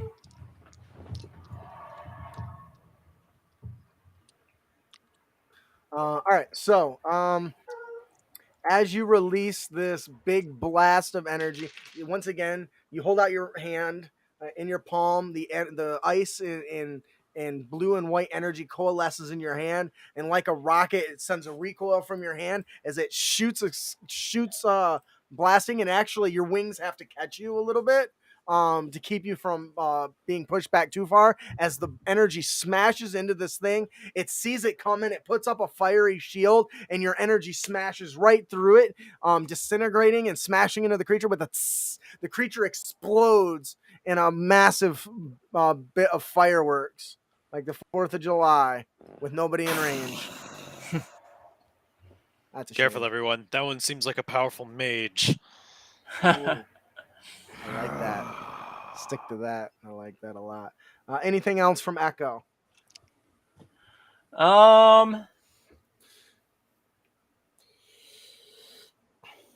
Yeah.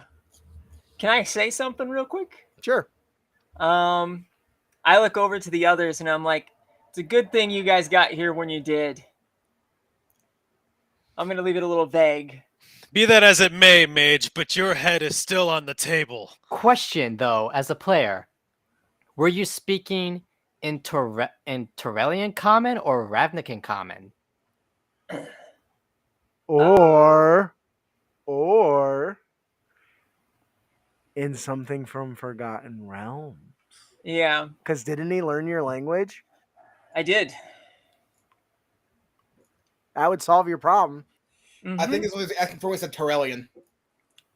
I mean, I could just shape change back if I really wanted to, but I'm kind of Well, you still got these other two to be wary of, right? exactly. So I'm kind of leaving it open I can ended fix for that. now. Give me a moment. And I don't know if the leader who took off is watching either. I'm too much in battle mode to care. That's a good point. I must kill. Anything else? Nope. The enemy in front of me must die. Well, careful what you wish for. Yeah, I just blow through all these guys. I'm like, you're next. You're like, whoa. And then I die. Because I trip over a rock and fell in the lava or something. So, this creature right here, we're going to do...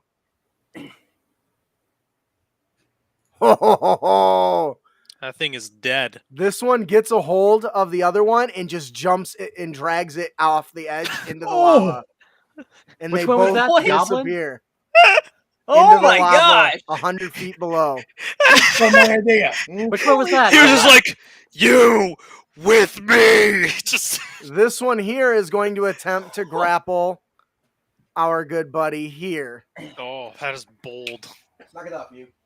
Which one was that? The goblin or the Laxodon that No, just got... the goblin's the one with the hula hoops, the Oh, one that just shit. went overboard. Jeez, Hula He Hoop went- Boy's dead. Hula hoop!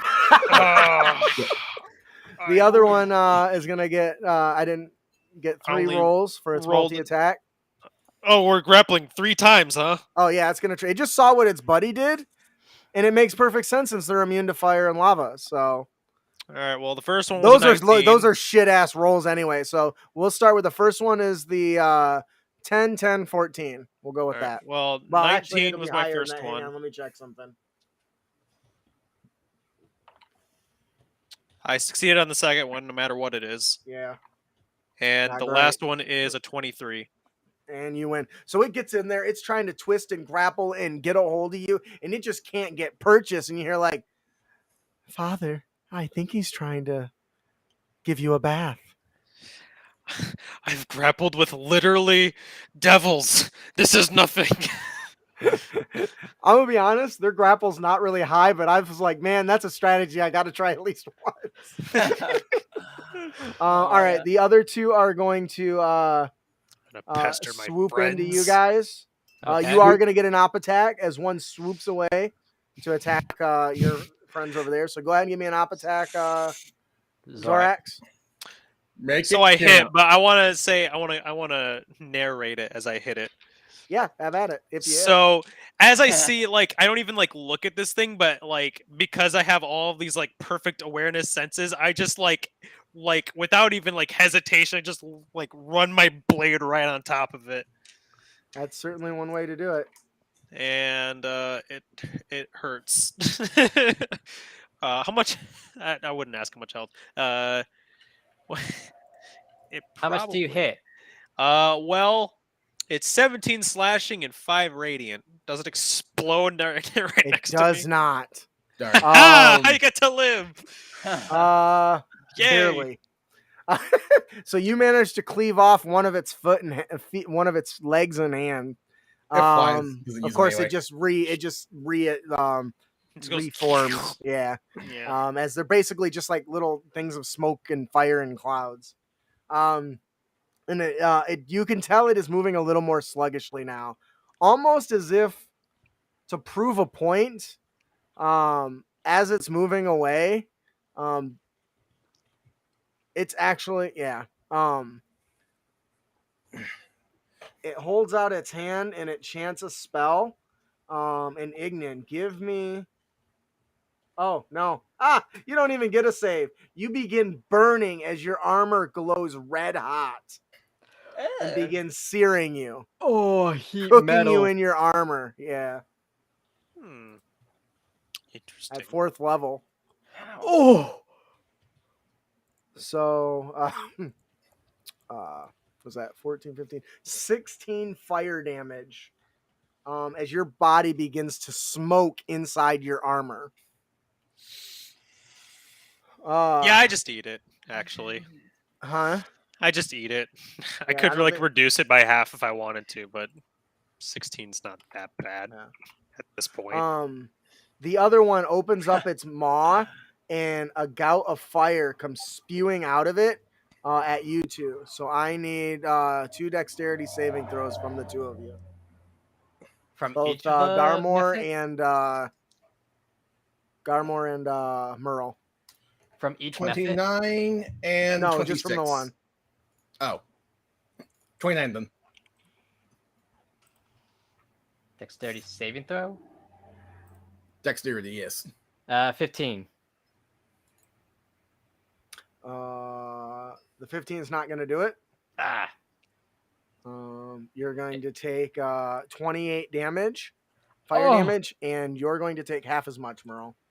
All right. So 14. Ow. So the other one, so you guys see these little bastards are being the Murrodon's trying to shuffle and grapple onto poor Zorax.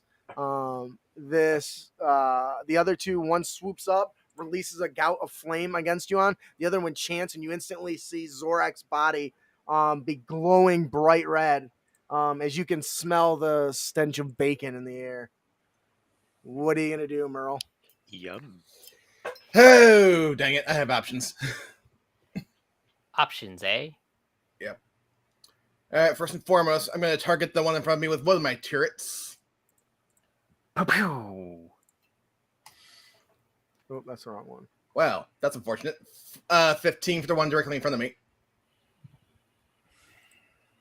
To hit? To hit. Yeah. Does 15 Is hit? it disadvantage because it's in melee? We keep forgetting about that, don't we? I'm pretty sure it's a disadvantage.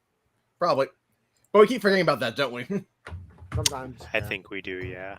I think it Yeah. depends. Like saves don't count, but attack rolls do. So it's Yeah. easy to forget. That's fair. Yeah. Anyway, I don't think I can. But anyway, like I said, 15. That's what I rolled with disadvantage. Oh, okay. Yeah. That's still gonna hit. Well, all right then. In that Their case, it's AC going to is be really low. 8 force damage and knock back 5 feet. Bloop. I'm going to target the one that's Ooh. next to the druid buddy. It's hurting pretty bad, actually. All right. And with disadvantage, wow, the 30 to hit the one next, right here. Mm-hmm. For, let's see here. 10 force damage and knock back 5 feet. And you said this one here looked pretty hurt. This one down here is hurting pretty bad.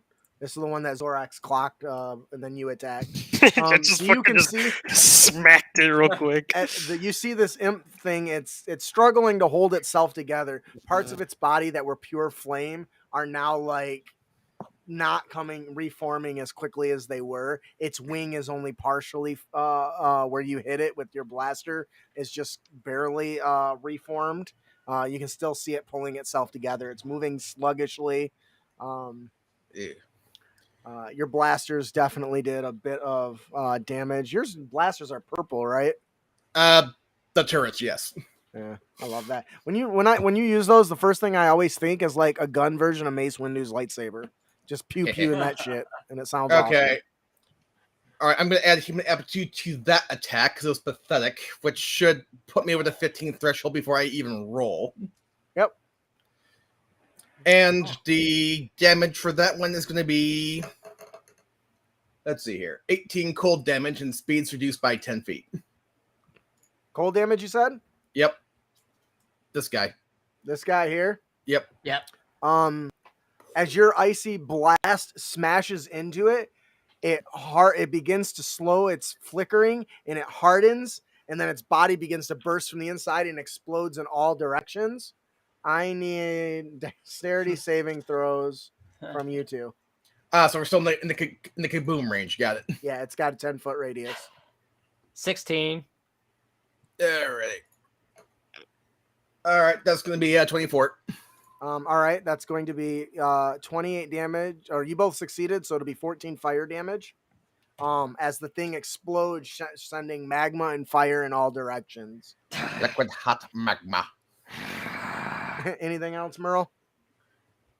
Nope. Good. I'll be right back. Is it? All right, Zorax. This thing is trying to pin you and grapple you. You just witnessed its buddy grab one of the Rakdos and leap over the edge. It's pain time. Bring the pain train. Woo-hoo! My neighbors, if they ever walk by, must think I'm just a weirdo. The only one that's in question is, does a 21 hit? It does. Okay. Hang on a second. I gotta. It's probably gonna, 1 sec. as we say, take a lot of heat.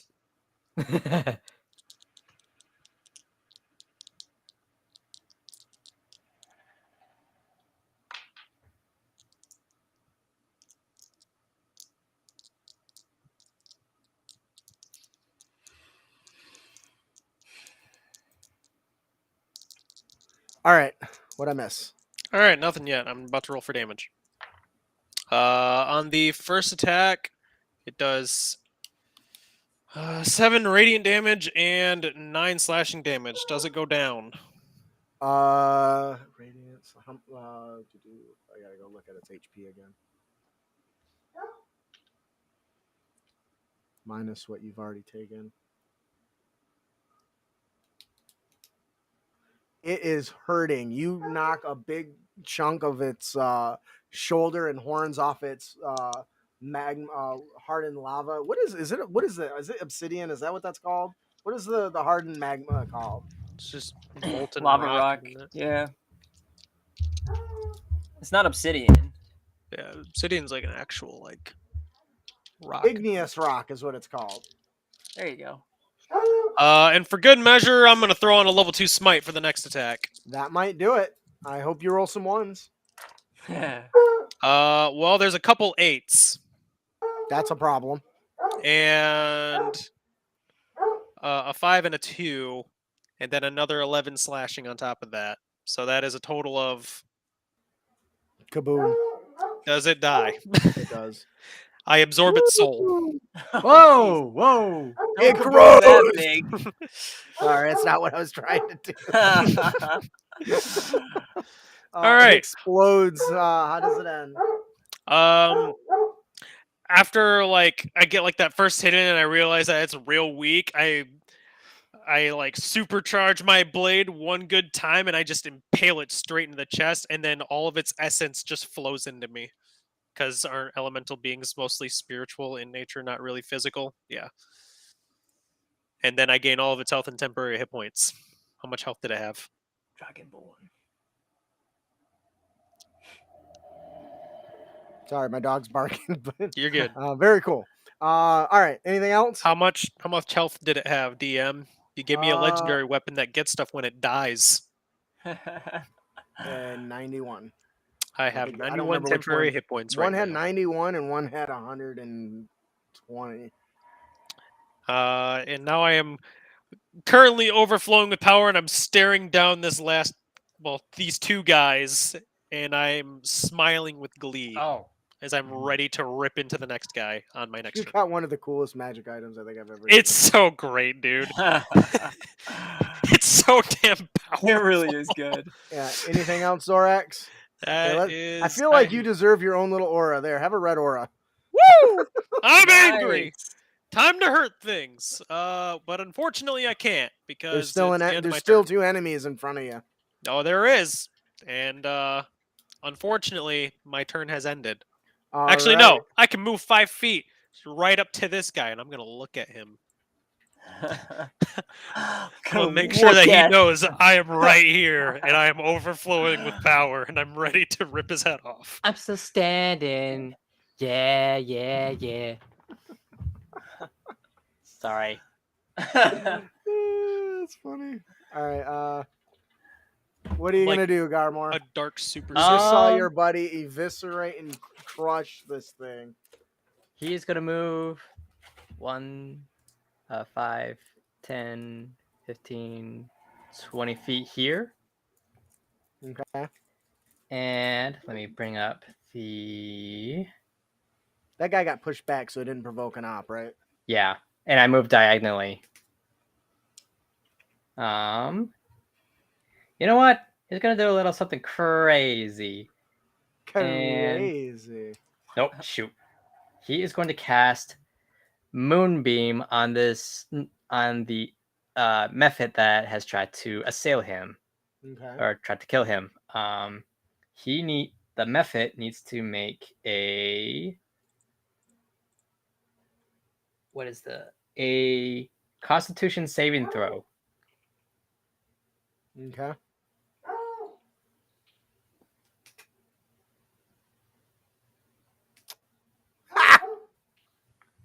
So 19. that's a Sorry, it's got +3. Dang. Takes half of 2d10 radiant damage. Ooh. That is okay, so the full damage is 13, reduced to half would be... Do we go down or up for Down. halves? Okay, Always 6 then. down. 6. Always So down, it down. takes 6 points of radiant damage. Uh-huh. And actually, hang on. Do you need a moonbeam icon? We can give you a moonbeam icon. Yeah, it takes up its entire 5-foot radius. Here. Yeah, it's just like centered on it, right? You can just command it to go wherever it needs that's to way go too on it. big. Oh no, wait! The damage takes place at the start of its turn and when it enters the area for the first time. Well, they entered in the area the first time because it was just casted on it, right? Yep. I think Okay. that's right. Whenever it Okay. starts its turn or enters it for the first time. So Yeah. when it's cast, it So when also its turn triggers. goes off, it goes on Yep. fire. Anything else? Oh my god, this thing might die to moonbeam. Gomer's gonna move right Power of about radiance. here. And he's gonna end his turn there. All right, bad guy goes. Give you a roll for your. Is it a con save? Yeah, you must make another con save. I got a 1. Ooh. Wow. That'll do it. Yep. 9 points of radiant. Ouch. We'll say he kicked it in the balls. How does it end? That's 2 So- points. I'm not going to hold up for that. He channels the white mana of the realm and begins a resurgence of that radiant energy right from beneath the method, burning it to ashes in a radiant form. That's cool. That is pretty cool, my dude. Oh wait, no. No, never mind. Yeah, that was the creature's turn. Okay. All right. The problem with having NPCs that have complex stat blocks is sometimes I have to think out how I'm going to do this. Otherwise, they die really easy. Don't hurt yourself. That's why I like really simple NPCs that just are big sticks. I enjoy looking dumb trying to figure out complex ones. Yeah, we've definitely had our fair share of looking like idiots. Hey guys, I'm gonna run after this thing. The floor disappears. Yeah. Ah! Oh, Yeah. or last week, hey, let's teleport to this town so we get information. Don't get information. Yeah, that's a player's fault. All right, I Yep. think I know what I'm going to do here. This How do you want to TPK us, DM? I'm not going to TPK you until the final boss battle. That's fair. Valid even. Hi. Man, I was too kind healing somebody. Just not. All right. He's going to move up and around over here and dash between the two of you. Uh-oh. Well, we'll see how many people give me beef about it. He holds out his barrel above his hands and then lets his trunk release a massive toot. And it's echoed and amplified as a burst of sound erupts from it. I need Constitution saving throws from Zorax and from Garmor. You Is get this my Thunder +5. Wave? It is. Boo. I thought it was a one direction wave. That depends. Technically, it says it sweeps out from you, and it drives me nuts because it says it's originating from you, but it sweeps out. But if you look at the actual ruling that Jeremy Crawford put out, he says it's like in front of you or to your side or direction, but the text doesn't actually describe it that way. So that's why I said, let's see what somebody says. Some Constitution. It says south, Constitution? 15-foot cube. 17. So technically it goes out in front, but I think that's not how it describes it. So I've never envisioned that way. Do so I have Chiron's benefit? it Who's is- Chiron? Uh, Yeah. not Yes, you have Chiron. Zorax's Zorax. benefit. My bad. You know what? Just for that, maybe I won't give it to you. He didn't Wow. give it to me. I'm sorry, Austin. Just kidding. Just go ahead. Yeah, you have it. So You're what were standing your 2 saves? feet away from me. I haven't rolled yet. I was asking if I benefited from Zorax's. No, okay. So what's go ahead, roll 17. 17. Meter beat you bastard. 26. Yep, you'll succeed, so you won't get knocked back. But you will Take some damage still. at 5th level. 5th level, yeah. 5th. We're dealing with some powerful stuff lately. I mean, we're level 15. Yeah.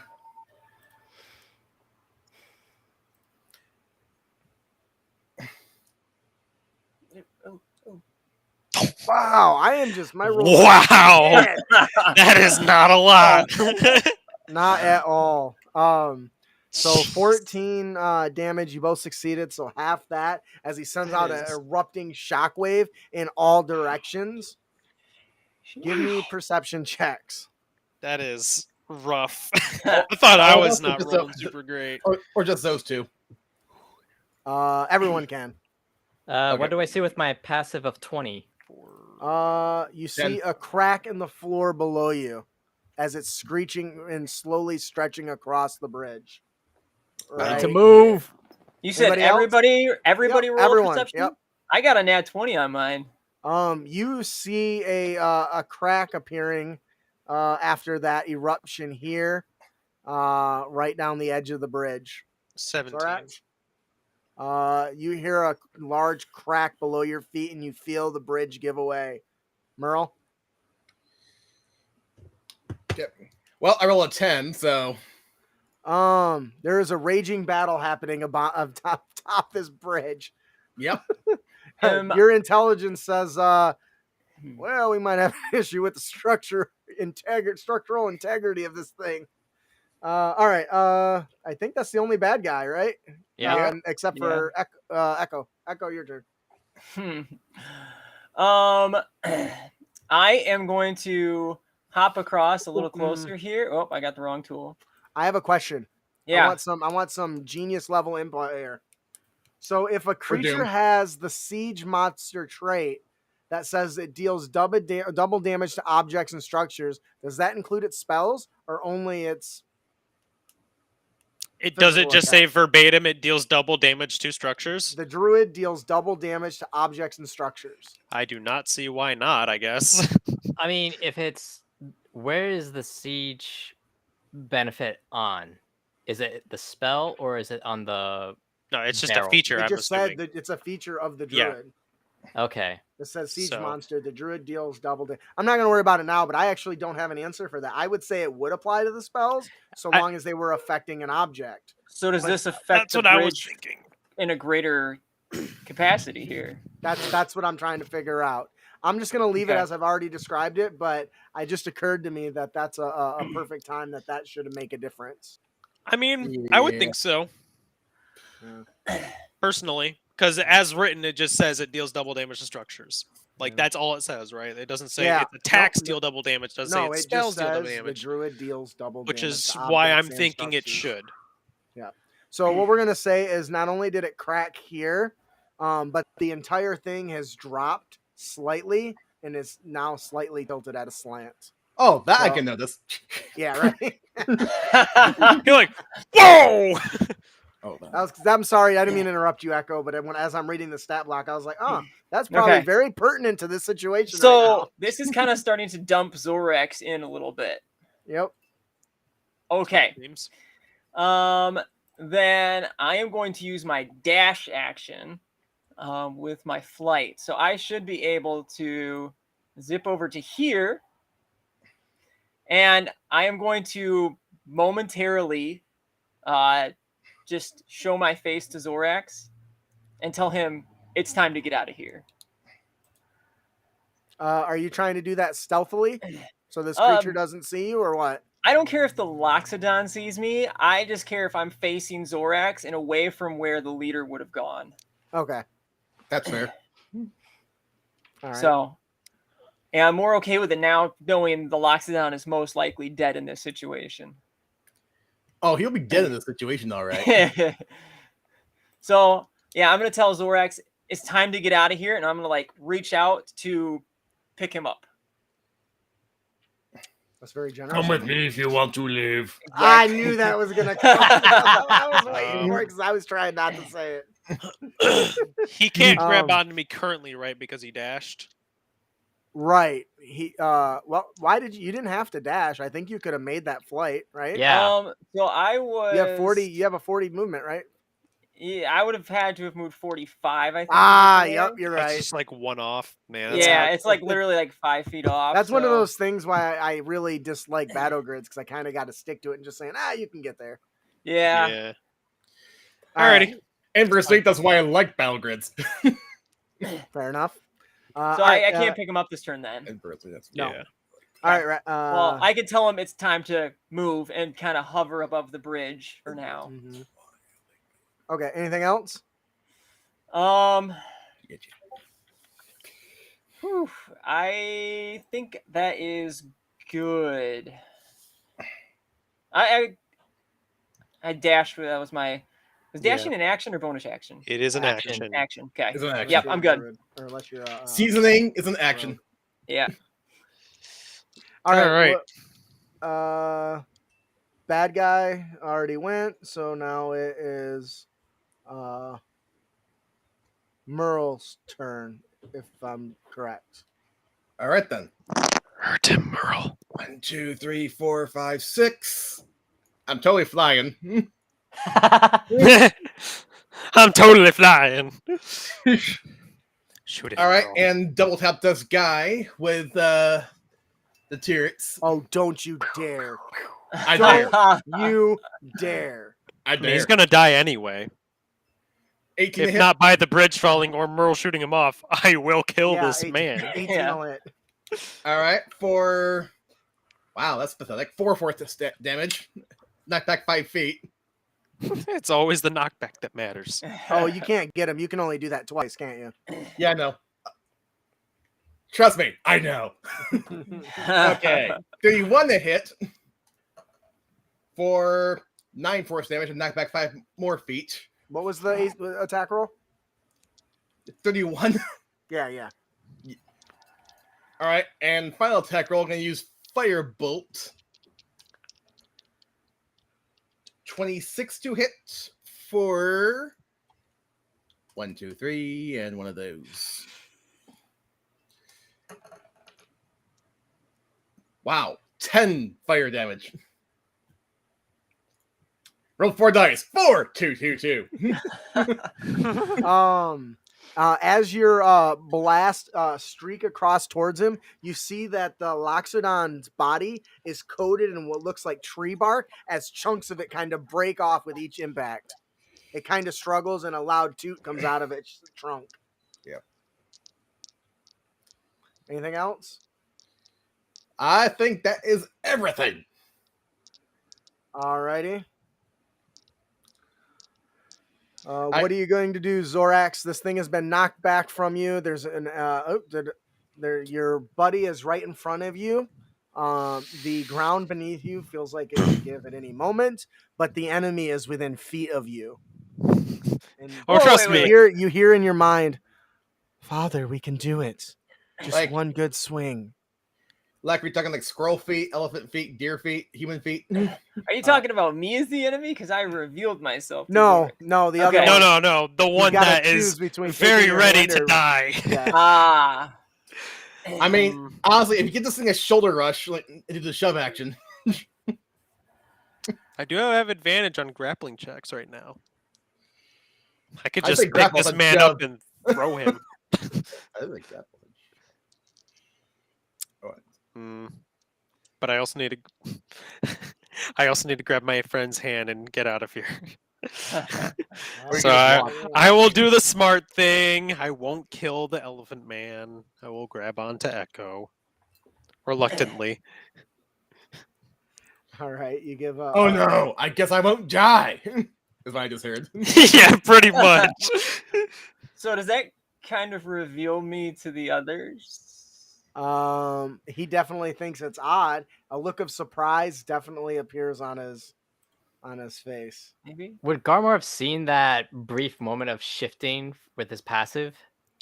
He said he showed I- specifically me. yeah, I'm So gonna. I'm not sure. But Fair question, but no, I'm gonna say in the battle of what's going on, a momentary flicker isn't something that I don't even think your high perception. Okay, then Garmor No. thinks Zorax is a traitor. Wow. You really very quickly. How do you know it's okay. Zorax? I actually want to reason with you right here as a player. I Okay, have let's- fought tooth and nail with you for how long, and this is the moment you decide I'm a traitor. okay, let me rephrase. When let me I'm rephrase. literally like going actual like flowing with energy, where I wanted to murder that man in an instant, and I am reluctantly taking this man's hand. Okay, then I would like to rephrase and say grapple. I didn't hear you, Ian. That's fine. Okay. That's He I'll just drink grappled Sparky. me, kind of. then I won't rephrase what I was going to say. Then I'm not falling in lava, so I'm holding on to Echo. I don't know how much longer you can fly, but He has joined the enemy. That's all I hear coming from Garmor. Traitor! it's like a just real so Obi-Wan. crazy to think of. Yes, Zorax is a complete moron who would absolutely betray his friends at any moment. It's a real cannot Obi-Wan believe. Anakin moment here. It's just- I'm picturing Rick and Morty. This man is a traitor. I'm gonna take a crap. Garmor thinks he's Obi-Wan with the high ground, and Zorax is falling into the lava. Traitor! Yeah. I love it. Yeah, that's my turn. I'm not yeah, I was gonna moving. say, I'm just you gonna holding do on to the anything guy. else? That-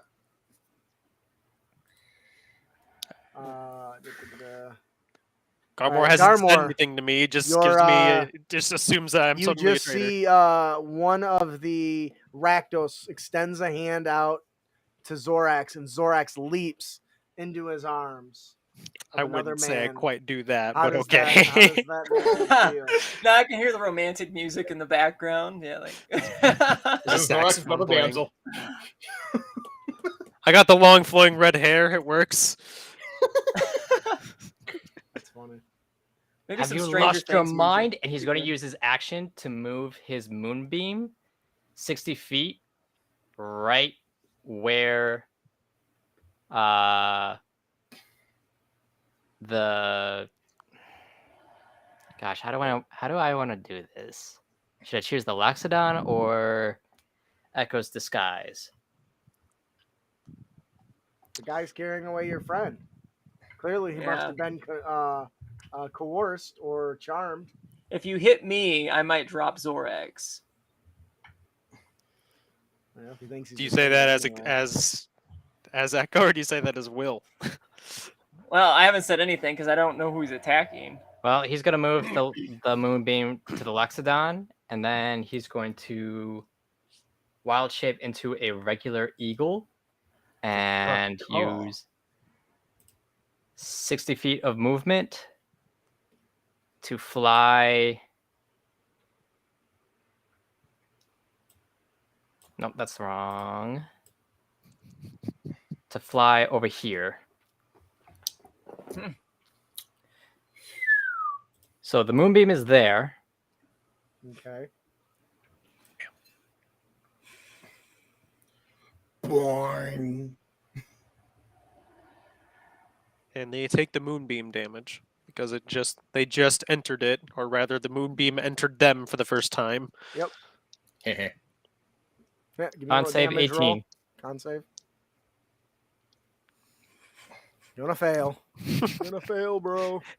7 radiant. Okay. Oh, damn, that hurts. Ouch.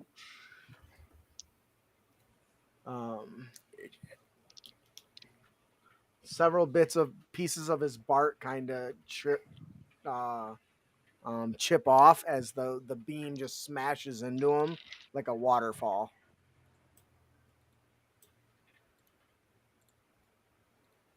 Anything And else? that's the end of Garmore's turn. Whoa. Whoa. There's I'm seeing tokens. a lot of tokens from the DM there. Yeah. Oh, I didn't realize you could see that. That's Of course I can see that. Yeah, We're seeing what you're seeing. Yeah, you're just screen sharing, so. Oh, you're watching through the screen share. You're not actually in the. I mean, Yeah. I have 2 monitors, so I can do both. Oh, bastards! I can see your rolls, and I can do everything on here. I Yeah, can't I'm see the in the rolls chat, anyway. so- You're screen sharing on the stream because it's showing like your tabs at the top too. Yeah, I didn't realize you're actually looking to. Yeah, okay, that makes sense. Yeah. I'm like, oh, well, they just saw what I just did. Well, I guess this move isn't gonna seem super sketch then. Did you say Garmore was finished? Yep. It just So, finished. The druid kind of curses and looks up at Echo's character. He says, "Drop him, you fool! I'll buy us some time." He holds out his hands in all directions, and you start to see him get swirled in this just barrage of leaves and leaves and flowers, and it becomes almost like a twister. And then out of nowhere, you hear That can be good. as 8 tiny little female-like pixies. Wait, isn't that the start of his turn? Yeah. He burns again. Oh, yeah. Burn, baby, burn. How much damage? Does he make it? No. 5 points already. I swear, it gets lower every time I roll. So it goes. Yeah. Oh, fake crap. Oh my goodness. He says, wait Well, I think they've won this battle. I think it's best to retreat. We must meet with the missus. And it looks at the little pixies as ladies, if you would. I include them in the initiative roll. Okay. Name Pasha. Plus 5, so 17. Oh, hey, look. They go Same as before me. Echo does. Oh, Yeah. Yeah. What's going on? they go before Echo. And he just says, he smiles. Wait, has Uh, Echo's turn happened yet? No. Because it goes bad guys, then Echo, right? Yeah, there's humanoid bad guys, Echo, monster bad guys, Merle. Act frack. It's in, so you see these little pixies appear out of nowhere. They come out of the twisting vortex, and he says, "Sometimes you just gotta know when to go." And you You see got his to. body twist and bend and contort, and he slowly shrinks down until he is a small, tiny insect of some sort, and he begins to buzz off. What on earth? Movement. Just. What the fuck? Well, it's a druid. They shapeshift. That's a thing. Yeah, they it's do. true. Yeah, I guess I forgot you literally said he was a druid. Yeah. Multiple times. in But fact. now you're Yeah. about to really shit yourselves, I think.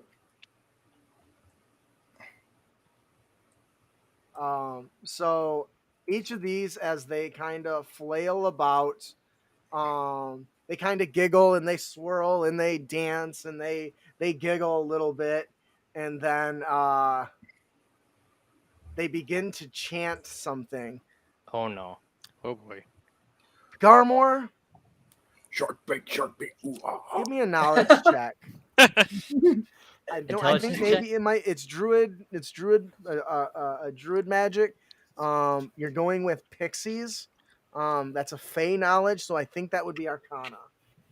That seems logical. I can go with that. 7. boy. You've heard of pixies and their dangerous powers. You don't know a lot about them, but there's one that you're terrified of. Their ability and well-known tricksters. As each one of them begins to puff in a cloud of pixie dust, instantly before you, where each one was, there is now a ginormous Tyrannosaurus Rex in each location. Yeah. I guess I should have moved the pixies where I wanted them. Oh my goodness. I got questions, but hey. You know what? Sometimes it just be like that, I guess. Does Garmore So, wait a minute. How much does a T-Rex weigh, for one? Yeah, no, you're not wrong. Okay. Stop carrying my They're dance. heavy. That's why I said I have to have these ladies floating around a little bit. Where I think I drew the crack here, right?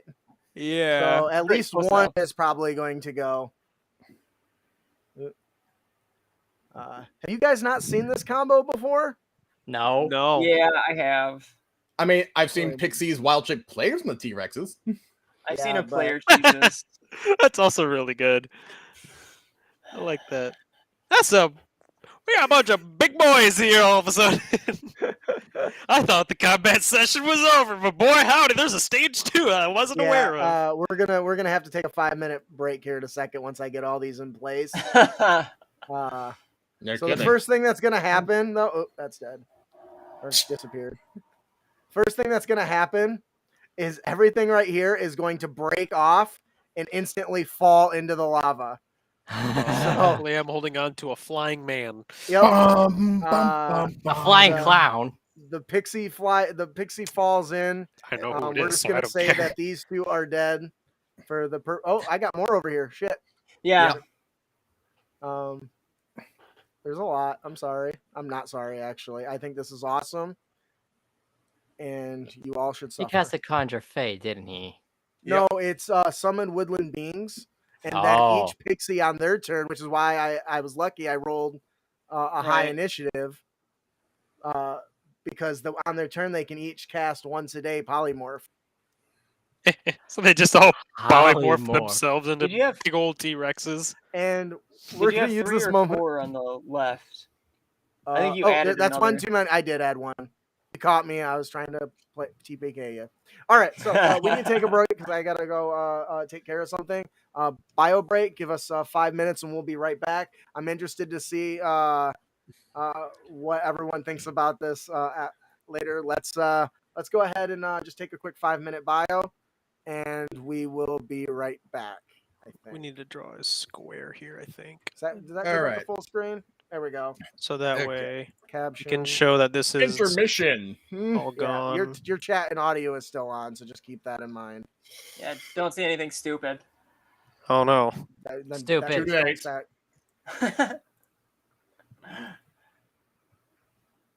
So that's all gone, I presume. But all right.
Oh my goodness, you guys. 1 second.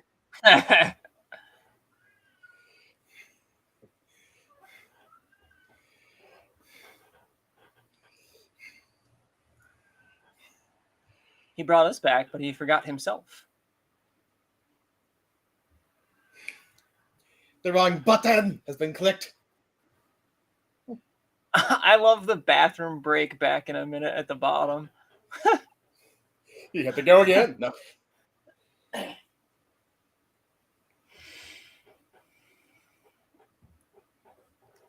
Yeah, I can't express how glad I am that he chose T-Rexes. I realize it's a legendary combo, but like something that could fly would have been awful. Yeah. Now, not gonna lie, I know player knowledge just breaks raw, but it's awesome, and DMs can do that anyway, so who cares? It's kind Yeah, of yeah. So noisy.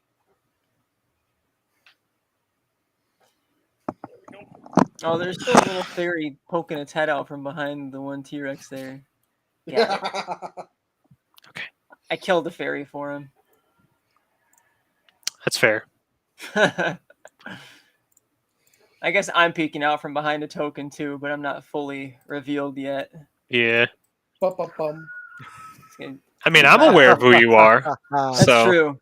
All right, who saw that coming with the giant pixies, huh? Are we Not doing me. I didn't. I give a reason why, but hey, whatever. It's all good stuff. That's one of those things that I've known's been a thing for a while, but I've never used it, and now I'm super excited to use it. So they are now on the initiative. Unfortunately, as they bellow and roar, the area shakes and trembles. Thank you for whoever removed it from the screen with the gray out. You're welcome. The area is trembling. These things are monstrous. They're roaring. They're every time they move, the ground beneath them cracks just a little bit more. Echo, what in the blazes are you going to do? These Echo, things you're are gonna get me to land. strong. Yeah. I just kind of whisper that to you. Echo, you gotta get me to land. You gotta get me to land. So right now we're hanging over lava, which probably isn't a great place to be. Not usually, no. That's probably a good assumption. How tall are the T-Rexes? I don't know. They're huge category, which is what? That's 3 squares. I only made them 2. That's no good. I think huge is 3 squares, right? It's 15 Yeah. by 15, I'm pretty sure. Yeah. And like monstrosity, I think, is Oh. like whatever you feel Wait, like. No, Right. large is still 1 square, then huge to that, so 2 squares. So huge is 2 squares. Okay. I would double check that, You're but right. yeah. I think you're right. I think large still only. I don't know. I'm just gonna look it up just in case. No, large is 10 by 10. Huge is 15 by 15. Okay. Yep, that's way worse. They do need to be bigger. Big It's like boys. someone needs an I could have elemental sworn large is token. 1 square. Anyway, I think in like certain cases it can be. It sounds like you might don't actually know. try to take this. maybe I was one. thinking somebody else completely. I very well may have been. Bad boy. Anyway, We have They're all gonna- played a lot of tabletop games. It would not be the first time we got something mixed up. Oh, yeah. we go Been there, last. done that. Garmore, just use the same. Oh yeah, that says we're on a bathroom break ticker still. I should probably fix Yeah. that. All right. Okay. So All right. assuming that I'm gonna give you the leaf. T-Rexes are 15 feet tall. Yeah, I gotta fix this. Yeah, they're Are you big. gonna just like? Are you gonna like tactically airship drop me onto one of them?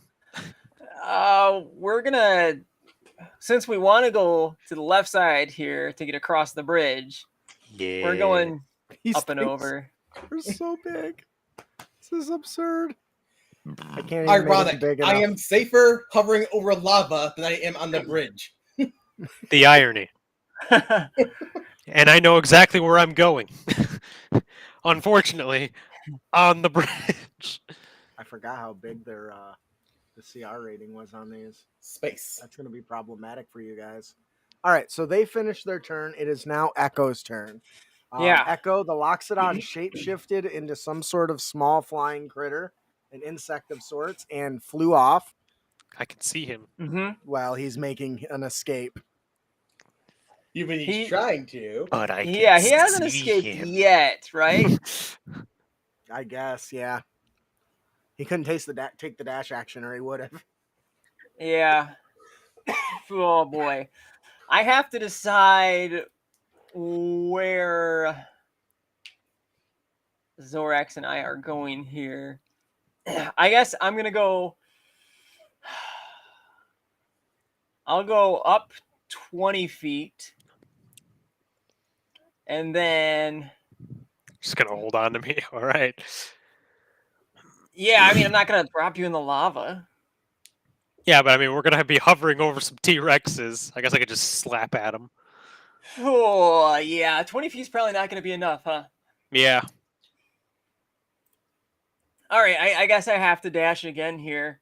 So we'll go up 30 feet. So we'll be a full 15 feet above them. Mhm.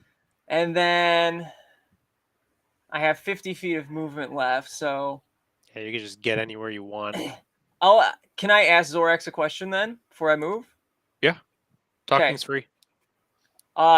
I'm very generous as I slay you with 6 Tyrannosaurs. Yeah, with 6 T-Rexes and a crumbling bridge over a 100-foot drop in the lava. Yes, you are very generous. Zorax, do you want me to drop you on one of the beasts? Zorax is in such a battle-hungry state at the moment. He's just smiling. He's like, yeah? You Okay. want to do that? Yep. Okay, Zorax does not see 6 T-Rexes. What he sees is a target-rich environment. Yes. He wishes to drink all the souls of these poor beasts. All right, so Echo and Zorax are going to fly over here. And I'm going to drop him on this T-Rex. That's the furthest left on the bridge. I will attempt. And you're going to drop 15 feet down onto it, I guess. I guess I have another 5 feet of movement if I wanted to get a little closer. Alternatively, I can get closer to Bugman. Oh, he's on my to-do list. Don't worry. Mm. Oh, he's on my to-do list. Well, then I leave the Bugman to you. I have 6 giant enemies to kill. So I'm going to say... Assuming I survive. I'm going to drop Zorax on the T-Rex and say, good luck, Zorax, in Forgotten Realms Common. Loud enough for Gormor to hear me. Probably the lava. Probably. Lava is probably a quicker death. Correct. Cool. All All right. So how does this interaction work, DM? I'm falling 15 feet onto a T-Rex. What happens? That is going to certainly be some sort of Fall damage. well. The fall damage isn't the concern. Is how is he going to like land on it? Is that more dexterity? Could it be athletics for him just hanging on like a cowboy? Sword first. Yeah. So I'm just gonna drop and impale. Let's go with athletics then. You will take 3d6 fall damage. But we will split that between you and the critter. How's that? Would it be Okay. 2d? 27 on the athletics check. He's falling 15 feet, right? Yeah, Right, I'm falling Fred? 15 feet. Yeah. Yeah, It's a I could have got him 5 feet closer. Oh, it's every 10 feet, isn't it? Not every 5 feet. So You're right. 1d6. I can So it's get him. 1d6. I could get him 5 feet closer to the T-Rex and drop him from 10 feet. That's I guess still in this case it 1d6. wouldn't matter. Yeah. Okay. You each take. It one doesn't matter, damage yeah. for that. All right. What's the point? Yeah. It was a 27 for the athletics. Just Looks good. You land right onto its the back of its big, giant, scaly body with a loud thud. It bellows and roars. Its tail lashing about left and right. it's gonna be a good time. Good time. Good time! Good time! It's gonna be a good time. All right. So you are currently riding on top of it. That means at the end of every turn, you need to make a dexterity saving throw to stay on top of it, contested by its athletics. Okay. Basically, it's a grapple. reverse Yeah. grapple, I guess. I don't know. If my turn goes the way I hope it will, I don't think there'll be a problem. So whose turn was that? That was Zorax's? That was Time. Echoes. Echoes. All right. Echo, Yeah. anything else? Because you basically just moved and let go. Let go as a free action. Well, he dashed. I Yeah. dashed. Oh, you had to dash to cleanse. Because I had to go because up you're high carrying him. enough to get over. Mhm. Yeah. So I didn't get chomped. Opportunity attack by Okay. He Anything just else from you? airship dropped Zorax, Ah. No, I think that is it. which in and some then I cases just may be more powerful so than a nuke. They know, so we Garmor- can get rid of this token. You don't need this. Yeah. I don't know why, but I just like thought of the meme. I fell down. The Elizabeth cleric walks up to me. Yay! You cast Purify Food and Drink. Although I still am trying to be subtle enough that the Rakdos group don't know who I am.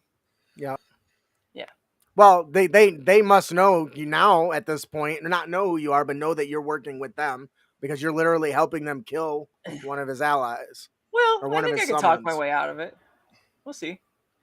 Okay. I now have a hostage. all right, So Echo, as these pixies pop out of nowhere and instantly turn into into T-Rexes, you got a hold of Zorax. You swoop into the air. Your new wings are just beating as hard as they can. With a little bit of a deep breath, you zoom up over them. You do kind of a swirl and a bank, and as you're getting over top of them, Zorax yells at you. You guys line up the strategy. You swoop in and kind of just bomber drop him right onto this thing as he drops blade first on top of this thing with a loud. It roars and bellows. Merle, what are you gonna do? Oh. I can still see the fly guy, right? I would say no, just because I would say he's small enough as a tiny creature to have pretty much full cover from all three of these huge creatures, I think, Yeah. and that distance. Oh, I'll say 3/4 cover. You can see him, but he's got 3/4 cover. I think that's more than accurate at this point. That's fair. Okay. Which probably means like what? I got disadvantage to shoot this guy? What's that? I'm sorry. I don't remember cover what did you rules say? anymore. 3/4 that's cover like is what? +5 to its AC, Oh, okay. I think. Because I'm gonna see partial cover. There's like what? It's +5 to AC and dexterity saving throws. That's fine. It's like, I'm not going for dex. I'm going for con. He just Easy, shoots a big actually. old thing of poison at it. Okay, first off, turret number 1. All I see is a private jet. Well, that threw my plan away. I'm guessing a 16 misses the fly. Damn it, I gotta go get it. I forgot to grab the stat block for that while I had the other stuff up. Wait. If that's a 16,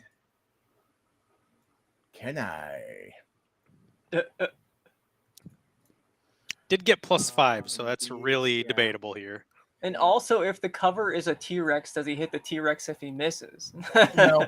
Technically, No, no. but that definitely is Technically. great supplemental rules, I think. Mm-hmm. Technically. It's got one of those. Not really, but stop using magic. At the end of the day, it's a game. It's like you're trying to line up the shot on the fly, but you got to move past the T-Rex. What did you right? roll? I'm rolling 16. Yeah, I can't use Flash of Genius on that. That's not gonna do it. Okay. Shot number 2. Oh, that's way better. 30. Yes. Oh, All right. That's going to be 18 force damage and knock back 5 feet. So how much health does the fly have? Not that much. Oh, so he's back to normal and falling into fire, huh? It is. That was the plan. oh, that's clever. Yeah.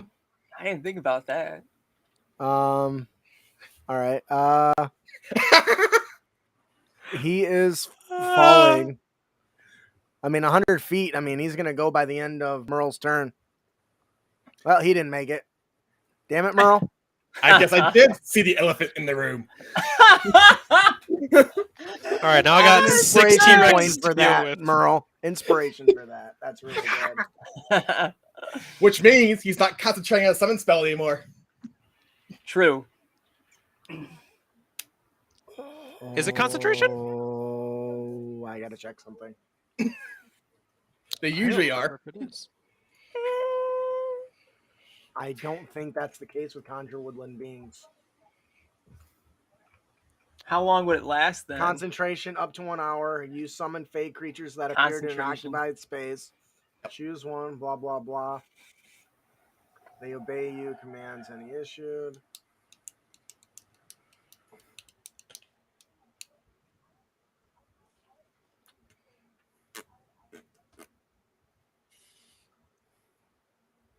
I'm going to stab you, Ian.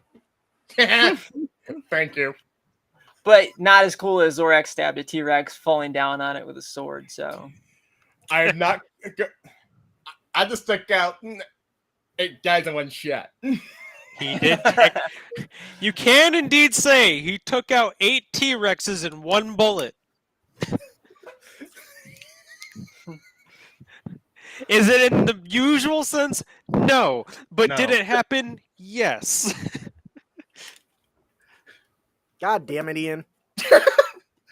Thank you, All right. Ian. Now I don't have to actually fight 6 T-Rexes.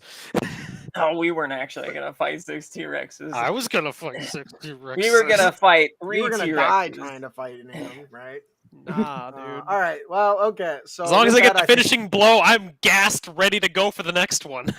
All right, Ian. How does it end? All of it. Go ahead. Oh, that one bullet fires, hits the fly. Fly goes backwards. Wild shapes back into the Loxodon, his regular form. And his eyes only wide and goes, "Oh crap!" as it falls down to the ground, to the lava. And so, do all the T-Rexes just vanish, or do they get sucked into a vortex? Poof, poof, poof, poof, poof, poof, poof. Big puffs of smoke. Damn it, Ian. Very good. I know you. I you would hate just me like to now, say to but everyone now out you're there on like, the "Oh, internet smart." that thinks this is just a broken combo, if you set up the right environment, it's not. The environment was your fault. Well, no, I mean that's why I chose a creature that couldn't fly, right? Yeah. Because I wanted you guys to be able to escape if you failed to kill him. But in the same token, I thought it Yeah. would last longer than that. Yeah. Token. Anyways, all right. So with that, the jeez, damn, I'm just so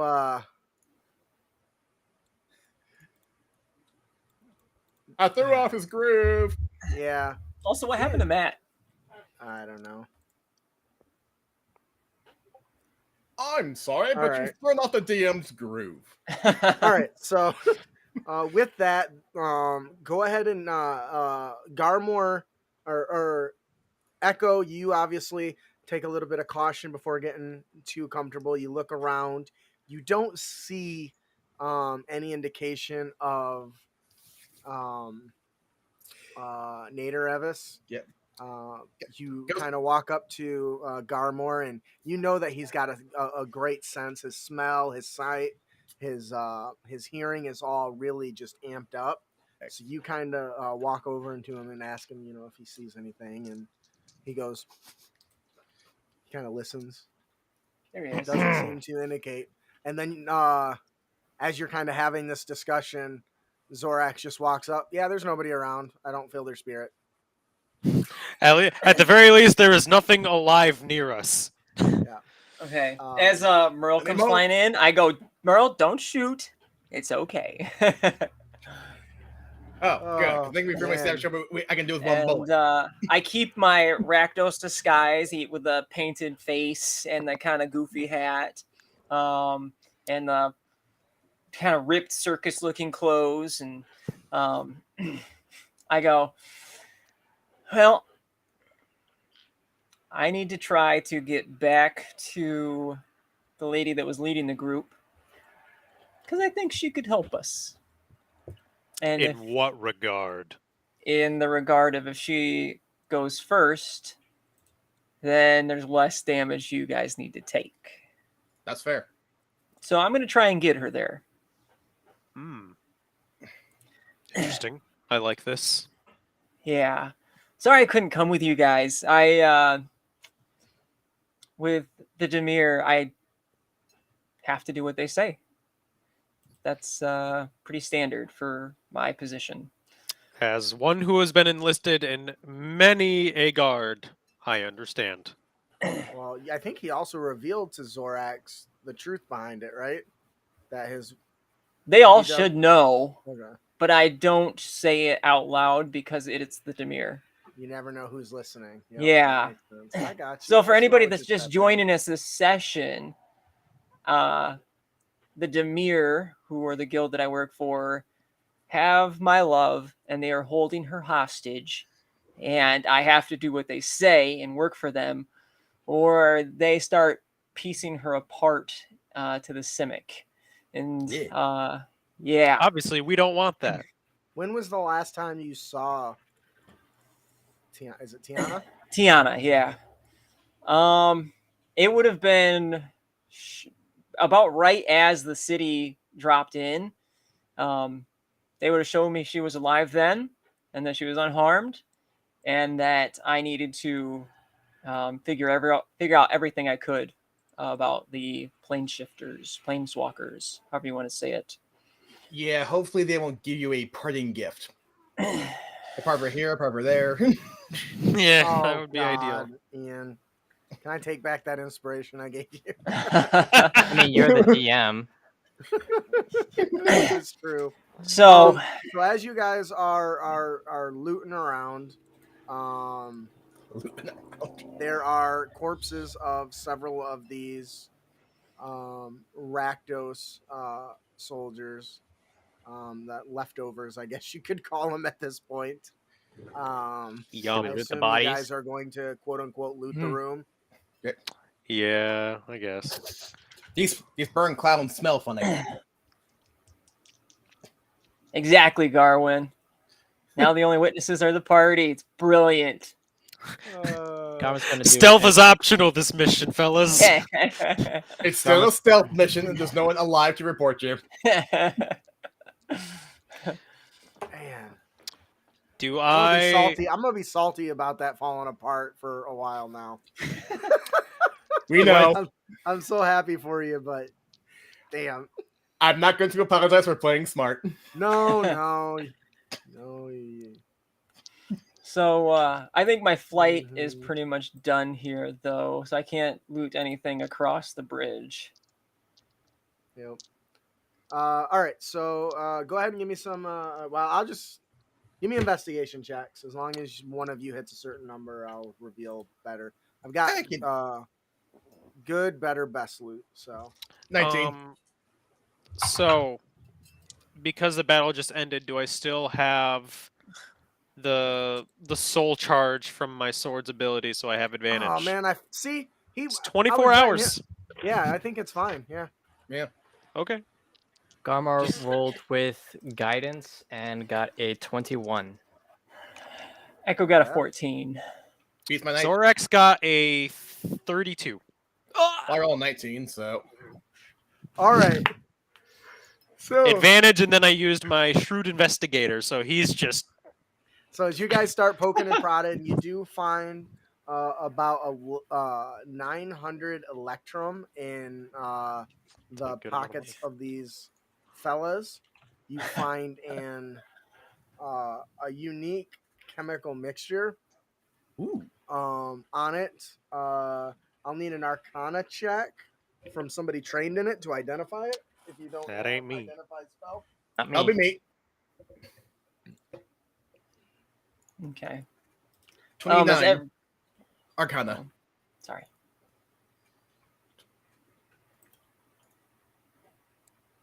What'd you get?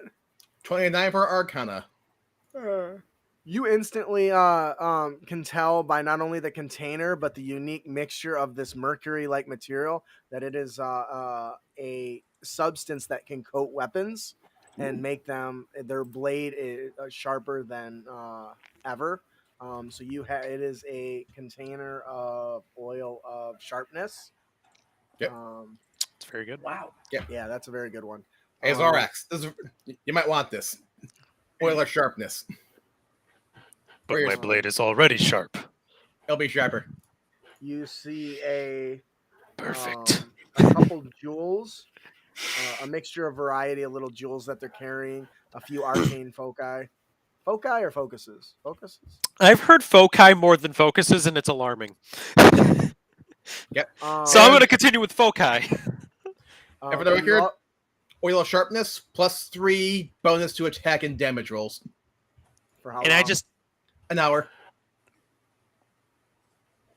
Oh. You also find a strange crescent moon shaped blade. Hey, what is it? A crescent moon shaped blade. Yep. As How dare you everybody make is- me bleed my own blood? Like a kopesh? More like a fancy looking sickle. As everybody's picking Electum out of the bodies, I go, finally, I don't have to pay for everything around the city. For now. Yeah. That's funny. Who wants the blade? I already have the perfect one. What Let me is check that? the blade first, see if it's magic. Oh God, Will, I want to say that out loud now. Don't you dare! I see it. Let's Any- see. Anybody? Does anyone want the sword? I'm inspecting It's the sword. it's more like a sickle. A crescent sounds moon cool. shaped sickle. What is everyone's race? Everyone Alright. brings up a good point. Hunam. I'm a changeling. I think a changeling, 2 humans or 2 elves. I am a fallen Azamar. I don't Yeah. care what it says. That's an elf. That's It's a celestial elf. I would Celestial elf. argue, mechanically, not even close. Celestial elf. Okay. I wish I only had to take a 4-hour-long rest and not even sleep during it. That'd be All right. great. So- if you don't mind me taking 10 minutes, I'm going to cast Identify as a Ritual on the sigil just to make sure it's not, if it matters. All right. Do you want to narrate Beautiful. the way the ritual looks? All right. Let me see. 1 part gunpowder. Like a circle. That is an artificer spell if I've ever seen Hell one. yeah. That is a very good identifier I'm here, just Ryan. I'm envisioning him like lighting it up with like shooting the shit and then it catching fire and running in his. Yeah. He's like takes out like a lighter, readies his cigar, throws the lighter at the gunpowder fucking circle. No, He's like, I "There we draw the go." arcane circle with a gunpowder and then I light it with a cigar. Oh, I love it. You guys ever watch the old Daredevil flick where the guy just flicks the cigar and then the thing flames up and there's a big Yeah. Oh, double yeah. D? That's kind of what it reminds me of. But we all interrupted Ian, so he didn't actually finish describing what he was Yeah, saying. we're 'cause dumb. We were all I more did. excited for it than I think than he was. I described it. Oh, did you? Okay. Yep. All right. So you do in fact confirm that it has arcane power. As you're looking at it, it is your eyes kind of glisten and glow as everything about this item is revealed to you. It is a very rare sickle weapon that requires attunement by a druid or a ranger. The silver-bladed sickle glimmers softly in moonlight. While holding this magic weapon, you gain a bonus to attack and damage rolls made with it, +3, and you gain a bonus to spell attack rolls and to saving throws of your druid and ranger spells. Hey, Garmar, I think I found a new toy for you. The bonus is determined by rarity, +3. In addition, you can use the sickle as a spellcasting focus for your druid. When you cast a spell that restores hit points, you can roll a d4 and add the number rolled to the amount of hit points restored, providing you are holding the sickle. It's pretty good. Yeah. Hey, Garmar, I think I found something useful for you. Do you hand it over to him? Yes, I do. He takes it. He looks at it. It glows faintly with magic. Interesting. Not seen craft like this in a long time. Very long time. All right. Add So to equipment. we're gonna go a little bit farther here, just so we can basically get into the next day that leads into where we're going, and I think that would be a good start. So now that you guys kind of got your stuff, Echo said he was going to try to catch up to shit. What was her name? I closed the window. Eves. That's all I remember. Uh, Or Nadar Evis. Evs. I don't Vendor Evs. remember. Yeah, Vendor Evs. Eves, Evs, whatever. Who cares?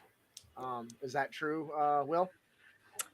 Yeah, I'm gonna run to catch up with her, All and right, give then me- just make sure the group stays far enough behind to not be seen. Well, sounds like a good idea to try to separate in the middle of a maze. So why don't you go ahead and give me a survival check to see if you can even track this woman? Okay. 5. Yeah, with certainty, you dash down a couple different corridors. You're chasing up. You look like you find evidence of her foot, so you climb up. And all in all, no, you went the wrong way. So that's gonna have its own little issues here. I'm gonna write that down because honestly, I expected this battle to go on. Be a lot little longer. Yeah, bastard. No, I am. Despite what all the smack I talk, I hate you, Ian. But I really am proud of you. I think that was very awesome and it was very tactical, and I love it. And no more inspiration for you. Thank you. So I think I'll just put Echo is lost. I mean, accurate. I had to come up with something really good with that. All right, so the next day is kind of moving by, kind of slow. Oh, so guys we long rested? well, man. Let me check something before I choose to give you a full long rest. What I do need is Constitution saving throw from everyone. Ooh.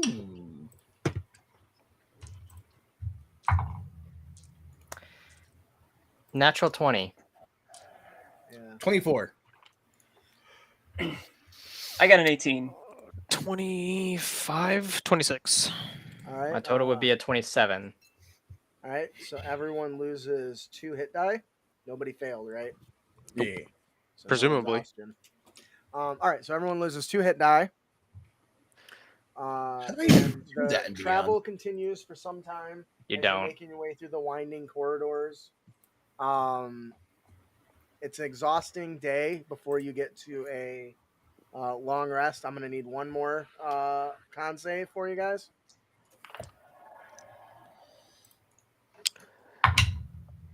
25. 23 with lots of genius. I'm going to need it. 12. Nat 20. Okay, so everyone's going to lose 2 hit die, and Garmore gets a level of exhaustion. You guys make your way through a section of. I'm assuming 24 hours haven't passed yet, by the way. No, it hasn't. Okay. This is the part I'm continuing. That is Got still it. day 2, and then we'll come back on day 3 on our next game. Which hopefully, once we go through that, you should be by day 4. So you should be in. Hopefully, not lost like for Echo, but have found the direction you're going. So now I need. You guys can give me a skill check, and you can argue whatever skill you think would help you get through this maze. And then we'll go in initiative order and just tell me what you're doing or what skill you're rolling and why, and we'll go from there. Starting with Zorax. What? Nothing. Never mind. Or if you have a spell or something that will help guide you, that works too. Just let me know on your turn. Zorax? I'm trying to find a way, essentially. Yeah. Okay. Instead of me saying do this, you tell me what you would use to help navigate a maze. I think that would be more fair to everyone with your diverse skills. Yeah. So at this point, you guys are making your way through a path alongside the lava flow. Obviously, you have to suffer through the infernal heat that is just Yeah. torching you. While Really a trying to make it shame that I look didn't take this paladin spell, which was locate creature. So as long as they were within 1,000 feet of me, I could just follow them. But Different rest. Well, Yep. I'm gonna make it a little harder on them. I know it sounds weird, but I am going to stealth my way through the maze, since that's what I'm good at. That's fair. Unfortunately, I really don't have much in terms of like spells or abilities to tell me I'm like pretty combat focused. Well, you can do like a survival check or Yeah. investigation, So. but if you've got features that would help overcome those easier. Yeah. All right. I don't think I have anything like that. I mean, I have like Shrewd Investigator, which will help me, of course, but If you use investigation, so that'd be your best bet. yeah. Excuse me. Where did my D12 go? I just had it. There it is. Yeah, that's all I got. Haha. Oh boy. That is a 20 investigation or 21 survival, whichever you choose, DM. Either one works. We can do investigation. Okay. So you kind of lead the group. You see evidence of passage along a few corridors. You don't know if it's remnants of Echo up front of you or somebody else from his group from the Emerald Claw. I forget. Emerald Claw. Emerald Yep. Claw. Emerald Plow. Oh, by the way, you killed him, but that's why it was called the Emerald Claw, because it was led by a By a druid. shape-shifting druid. Yeah. That's so funny, actually. It makes sense. Well, I was Makes sense. wondering if somebody was like, "Why is it emerald when they're freaking red Rakdos bastards?" Or like anger, hate, and fire I thought is about their it, but I thing. was like, I don't know. Maybe they got like some weird green source of something, and I guess it makes sense. It's the druid, green energy and all that. High in green mana. All right, so you're able to find some evidence, some loose, recently loosened, rocks and rubble and stuff that looks like somebody might have placed a hand on it. So you use that as a tool to kind of guide people through the maze. Whether those people are going the right way, you don't know, but it's better off if they haven't come back this way, then they're probably going the right direction. What about Garmore? Well, he would use his survival skill to track the movements of that lieutenant. Now he does have a level of exhaustion, but he has a talent that gives him advantage on survival checks. He's going to also add guidance to his roll. Okay, so that offsets it, so it's a normal roll with guidance. Yeah. Very good. Plus 10 to survival. Pretty good. 24 survival. All right, so as you're poking around, you're kind of, at this point, Zorax has been taking the lead for a few hours, and you've been noticing odds and ends. Specifically, you could smell a few locations where somebody had relieved themselves, and you found two distinct sections of these, one male and one female. And as you're following them, you notice that it looks like this one that you identified as Echo's tracks, and the other as the Simic, likely the Simic, don't know for sure, have now split up and gone different ways. So, kind of sharing your information with the crew, you guys decide that it's probably best to follow the path that the Simic took instead of Echo, because there's no telling what purpose Echo had, what reasons he had for going a different direction, but you knew that he was going to track this woman. That's fair. You started using your best assumptions there, combined with evidence that Zorax has been seeing, to kind of navigate your way through. It's starting to get kind of concerning because you can hear the thunder and rumbling from the massive Thunderhead storm in the distance. And every so often, as you're traveling through this jagged, cavernous maze, the entire area around you shakes, causing, stalactites and other loose material to fall free, which is making it harder and harder to track any potential paths. Uh, Echo, what skill are you using to navigate the maze? You said you're doing it stealthily, right? Right. Well, that means I can't ambush you, so there's something Smart. there, I guess. Yeah, getting ambushed at alone is not a great thing. I really don't have anything that would help me navigate the You can always turn to corridors. the original skills if you don't have any special features. I Yeah. was wanting to open up special features to you guys for like auto successes and stuff. Again, Yeah, I that's mean- why I was like, if I had locate creature, it likely would have done something, but in this case, I didn't have it. Even my regular skills are terrible for the ones that you would use for. Yeah, I guess you are a sorcerer, so you know. Yeah. I guess like survival would make sense, but it's probably not going to be that good. Yeah. You never know till you try. Well, it's an 8. You tried. Right, so you start to get a little Indeed. confused and turned around as you start to see a variety of different footprints. At first, you thought it was probably you were following the footprints of either your Simic leader or some of the other Rakdos that went on ahead, probably one of the other scouting bands or adventuring bands.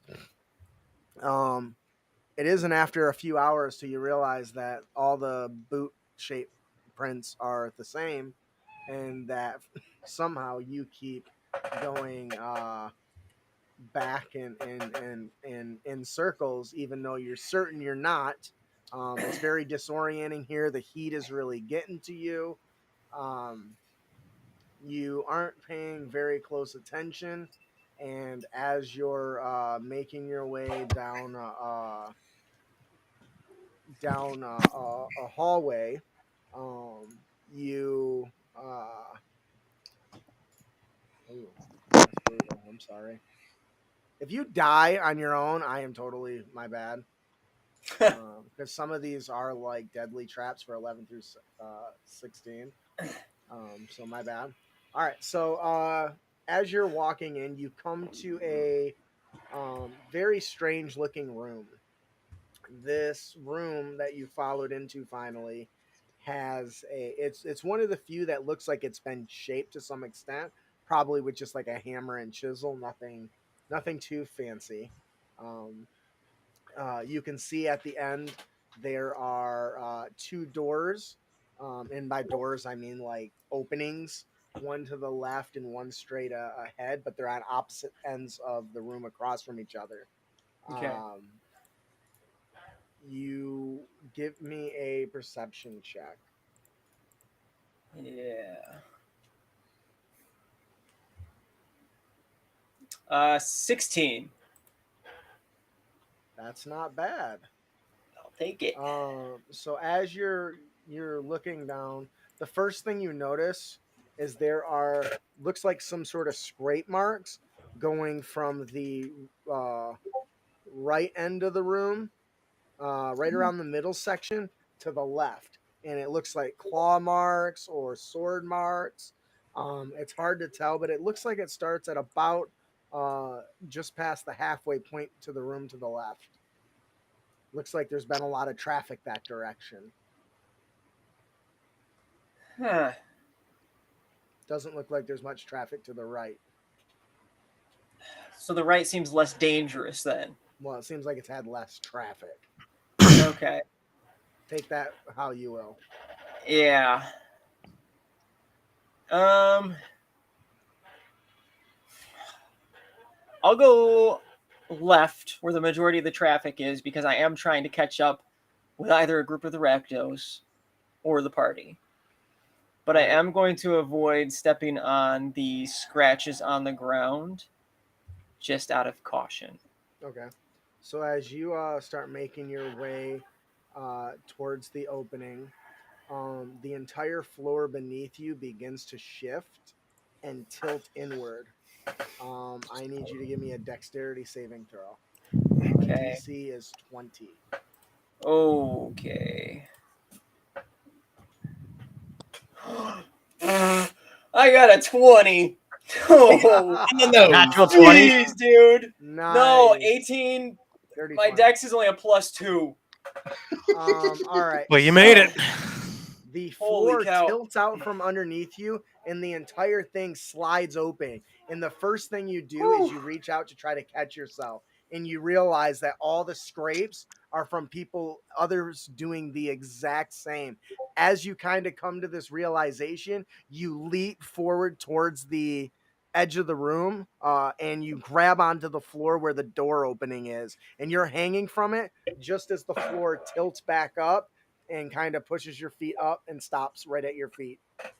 Clearly, this room has some sort of weighted lever where it just slides down. And as you look down before it fully returned, you could see nothing but corpses of all shapes and sizes on not spears, but sharpened. They look like giant bones with all sorts of different colored greens and brown on their tip. Something that you are thanking your lucky stars that A, you're a monk and have fast reflexes, Sorcerer? and B, that you were. He's a sorcerer. Oh, he is a sorcerer. I don't know why I thought monk. Oh, he pretended to be a monk. I did You're right. pretend to be a monk You in the pretend first to be few a monk. It sessions. threw me Yeah. off. You're very fortunate that you were able to get a good hold on life there for a second as all of your life flashed before your eyes in that moment when you realized just how many had fallen for that trap. All right. You take a moment to catch your breath. Little exhausting. Now you have to decide, do you continue going this way or do you try to go back the other way? I'm going to continue going the way I am going because if they are laying traps for it, it must be the right direction. The right direction? That is a good conclusion to come to. Merle. Okay, question. To the best of our Answer. knowledge, was this labyrinth constructed using magic? Do you have detect magic? You haven't Maybe? seen any arcane glyphs or anything. Okay. To indicate such, but that doesn't mean it's not. To reveal that, you would need something like detect magic. Do you have that prepared? I do, actually. Okay. So you sent out a ping, and the energy sends out like a sonar, and usually you get a ping back that's a different sound and a different frequency depending on the school. Okay. And the only thing you seem to get a ring of is evocation. It's as if it is everywhere. And as you think about it, nothing else is in the mix, but that would make sense for a elemental creature that likely its power is imbued here, but it most likely wasn't designed with that in mind. Okay, I was only asking because I was trying to justify using Arcana for my skill check.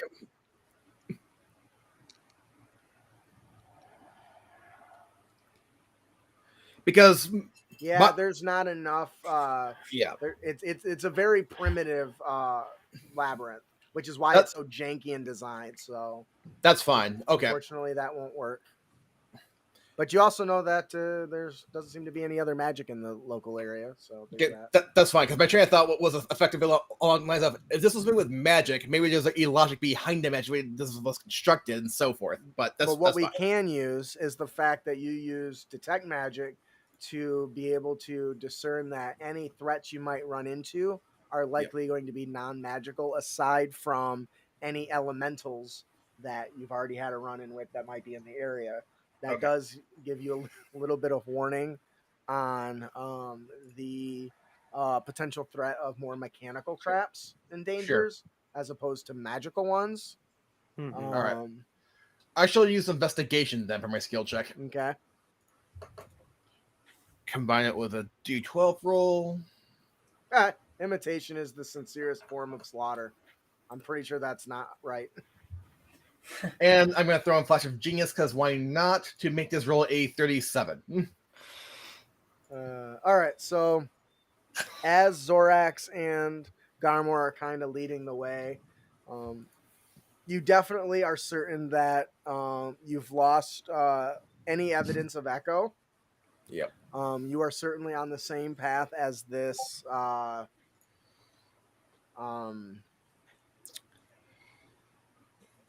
Simic woman, this leader. You've noticed several different little fibers from a variety of different types of clothing, and this suggests that there might be more than one group down here, and most of it is very relatively recent. The biggest concern that you have at the moment is that as you're making this path, you would have expected there to be more traps, yet you haven't sprung one yet. So either they failed to go off, or We're going the wrong way. you're going the wrong way. Now, it's highly unlikely, in your opinion, that you and this other person would choose the incorrect paths, and perhaps Echo is on the right path. You're unsure at this point. But it definitely seems like something, either the traps are broken, they've already gone off, or you haven't run into any at all. And that does bring a bit of alarm to you as you make your way through this. So, Okay. throughout the he rest of share the that? day, Does he share that? Of course I share that. I need everyone to give me another Constitution save. DC 15 now. Still good. So good. So good. Oh, yeah. Damn it. 25. So good. 21. Clearly, I started that DC too low. I'll remember that for next time. Hey, Well, we also have a few things in our favor, so... And Like a big old paladin. 10. Size matters. Oh, I love it.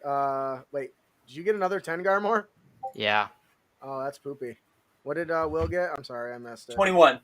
All right, so -2 hit dice for everyone else, -2 for Garmor, and a level of exhaustion. I'm sorry, dude. so, yeah. I'm not you- How too many- mad about that. After How many hit dice lost is that?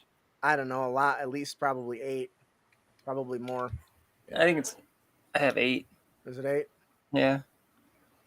Although I don't know if I got an extra one in combat, actually. That's over half my level.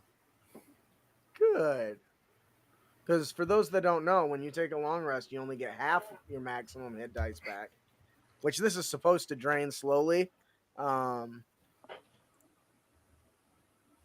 yeah, we succeeded, so we still lose 2, right? Yep.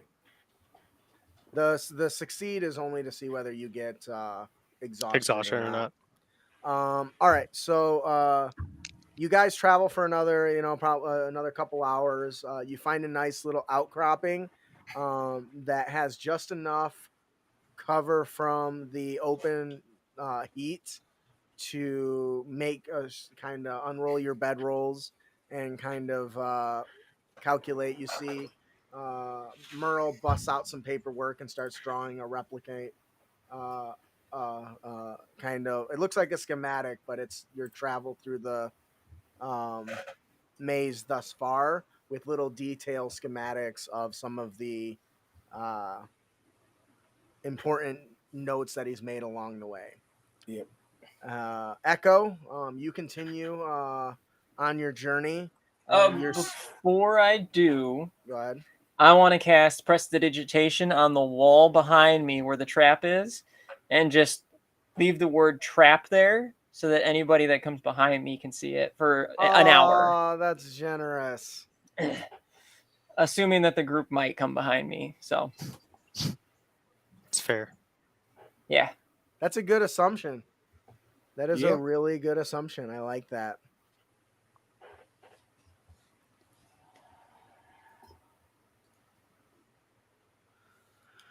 All right, and then you find a tiny little alcove that's kind of up on the side of one of the little jagged cave walls.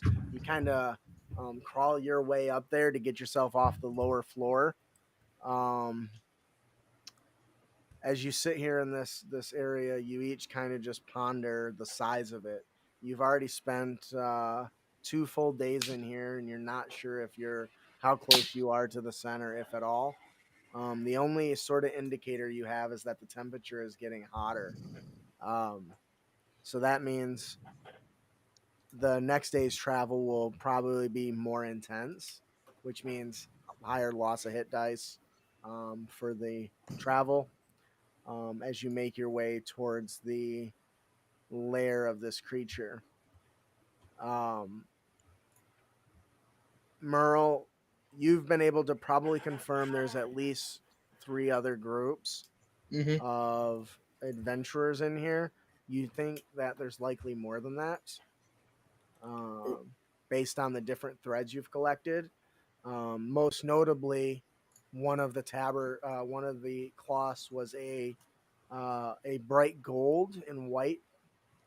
So you believe that not only is the Rakdos in here, but the Orzhov Syndicate might be as well. But your evidence is very low at this point. So I think that's a good place to end it for tonight, you guys. Already then.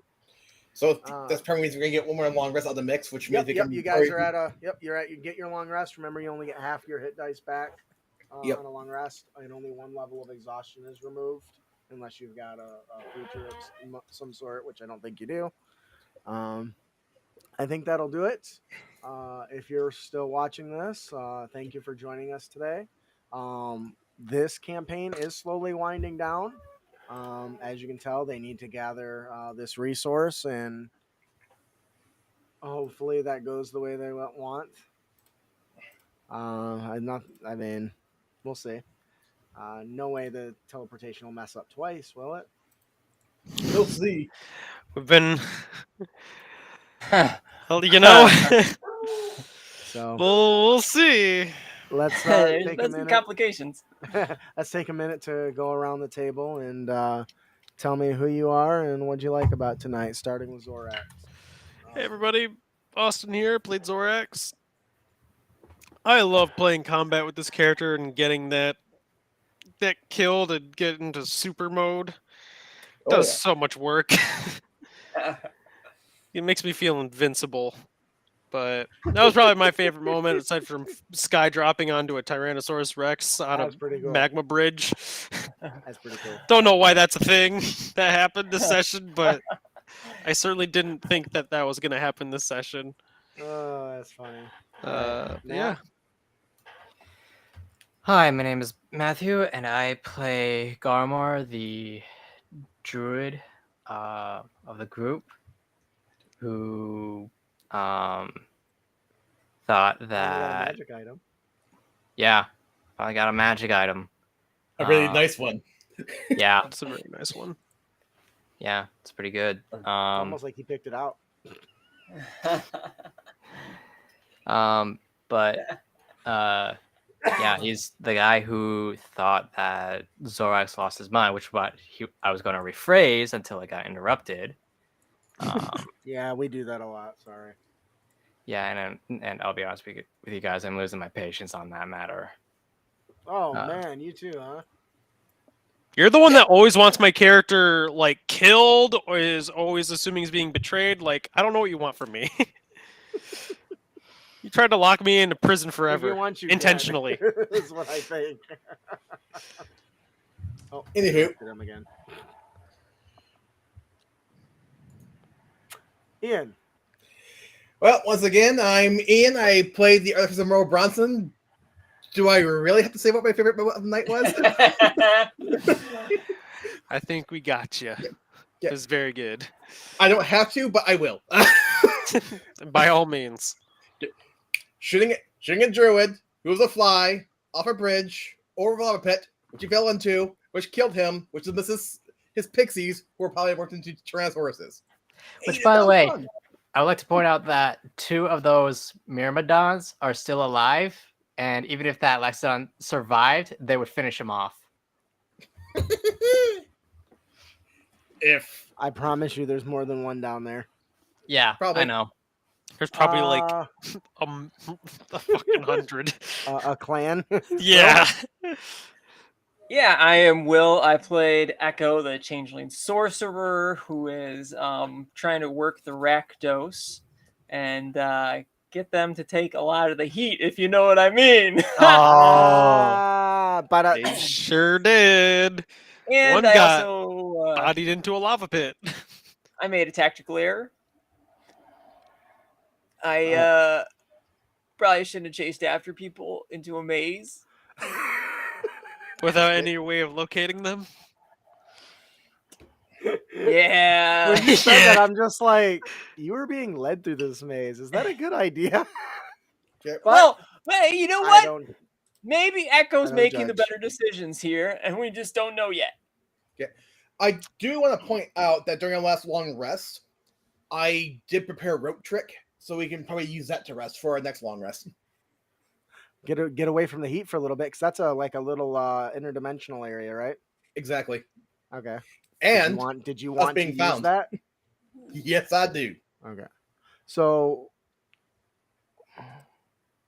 what I'll do is, because you escaped the heat, we will grant advantage to the first save against the heat when you return, Very nice. Pretty good. as a reward for escaping the heat for a little bit. Anything else, Will? I thought it was awesome that I got to drop Zorax onto a T-Rex with a sword, like Everybody superhero loves to just style. It's throw amazing. Zorax around. He also just enjoys getting thrown around, so it works And I do out. feel like I kind of paid him back for saving me during the whole fight against the giant earlier. Yep. I like did that. kind of owe him from that. Debts have been paid. Yep. All right. Well, Aside from that'll the do- whole we had to stage an assassination attempt, but whatever. That was great, by the way. I love that. All right. I am your Dungeon Master Total Dumas, Justin Hamlin. I run the Crit Academy discussion show. Please come and check us out. We're going to be talking Spelljammer this Sunday. I'm super excited. We're getting ahead of that curve.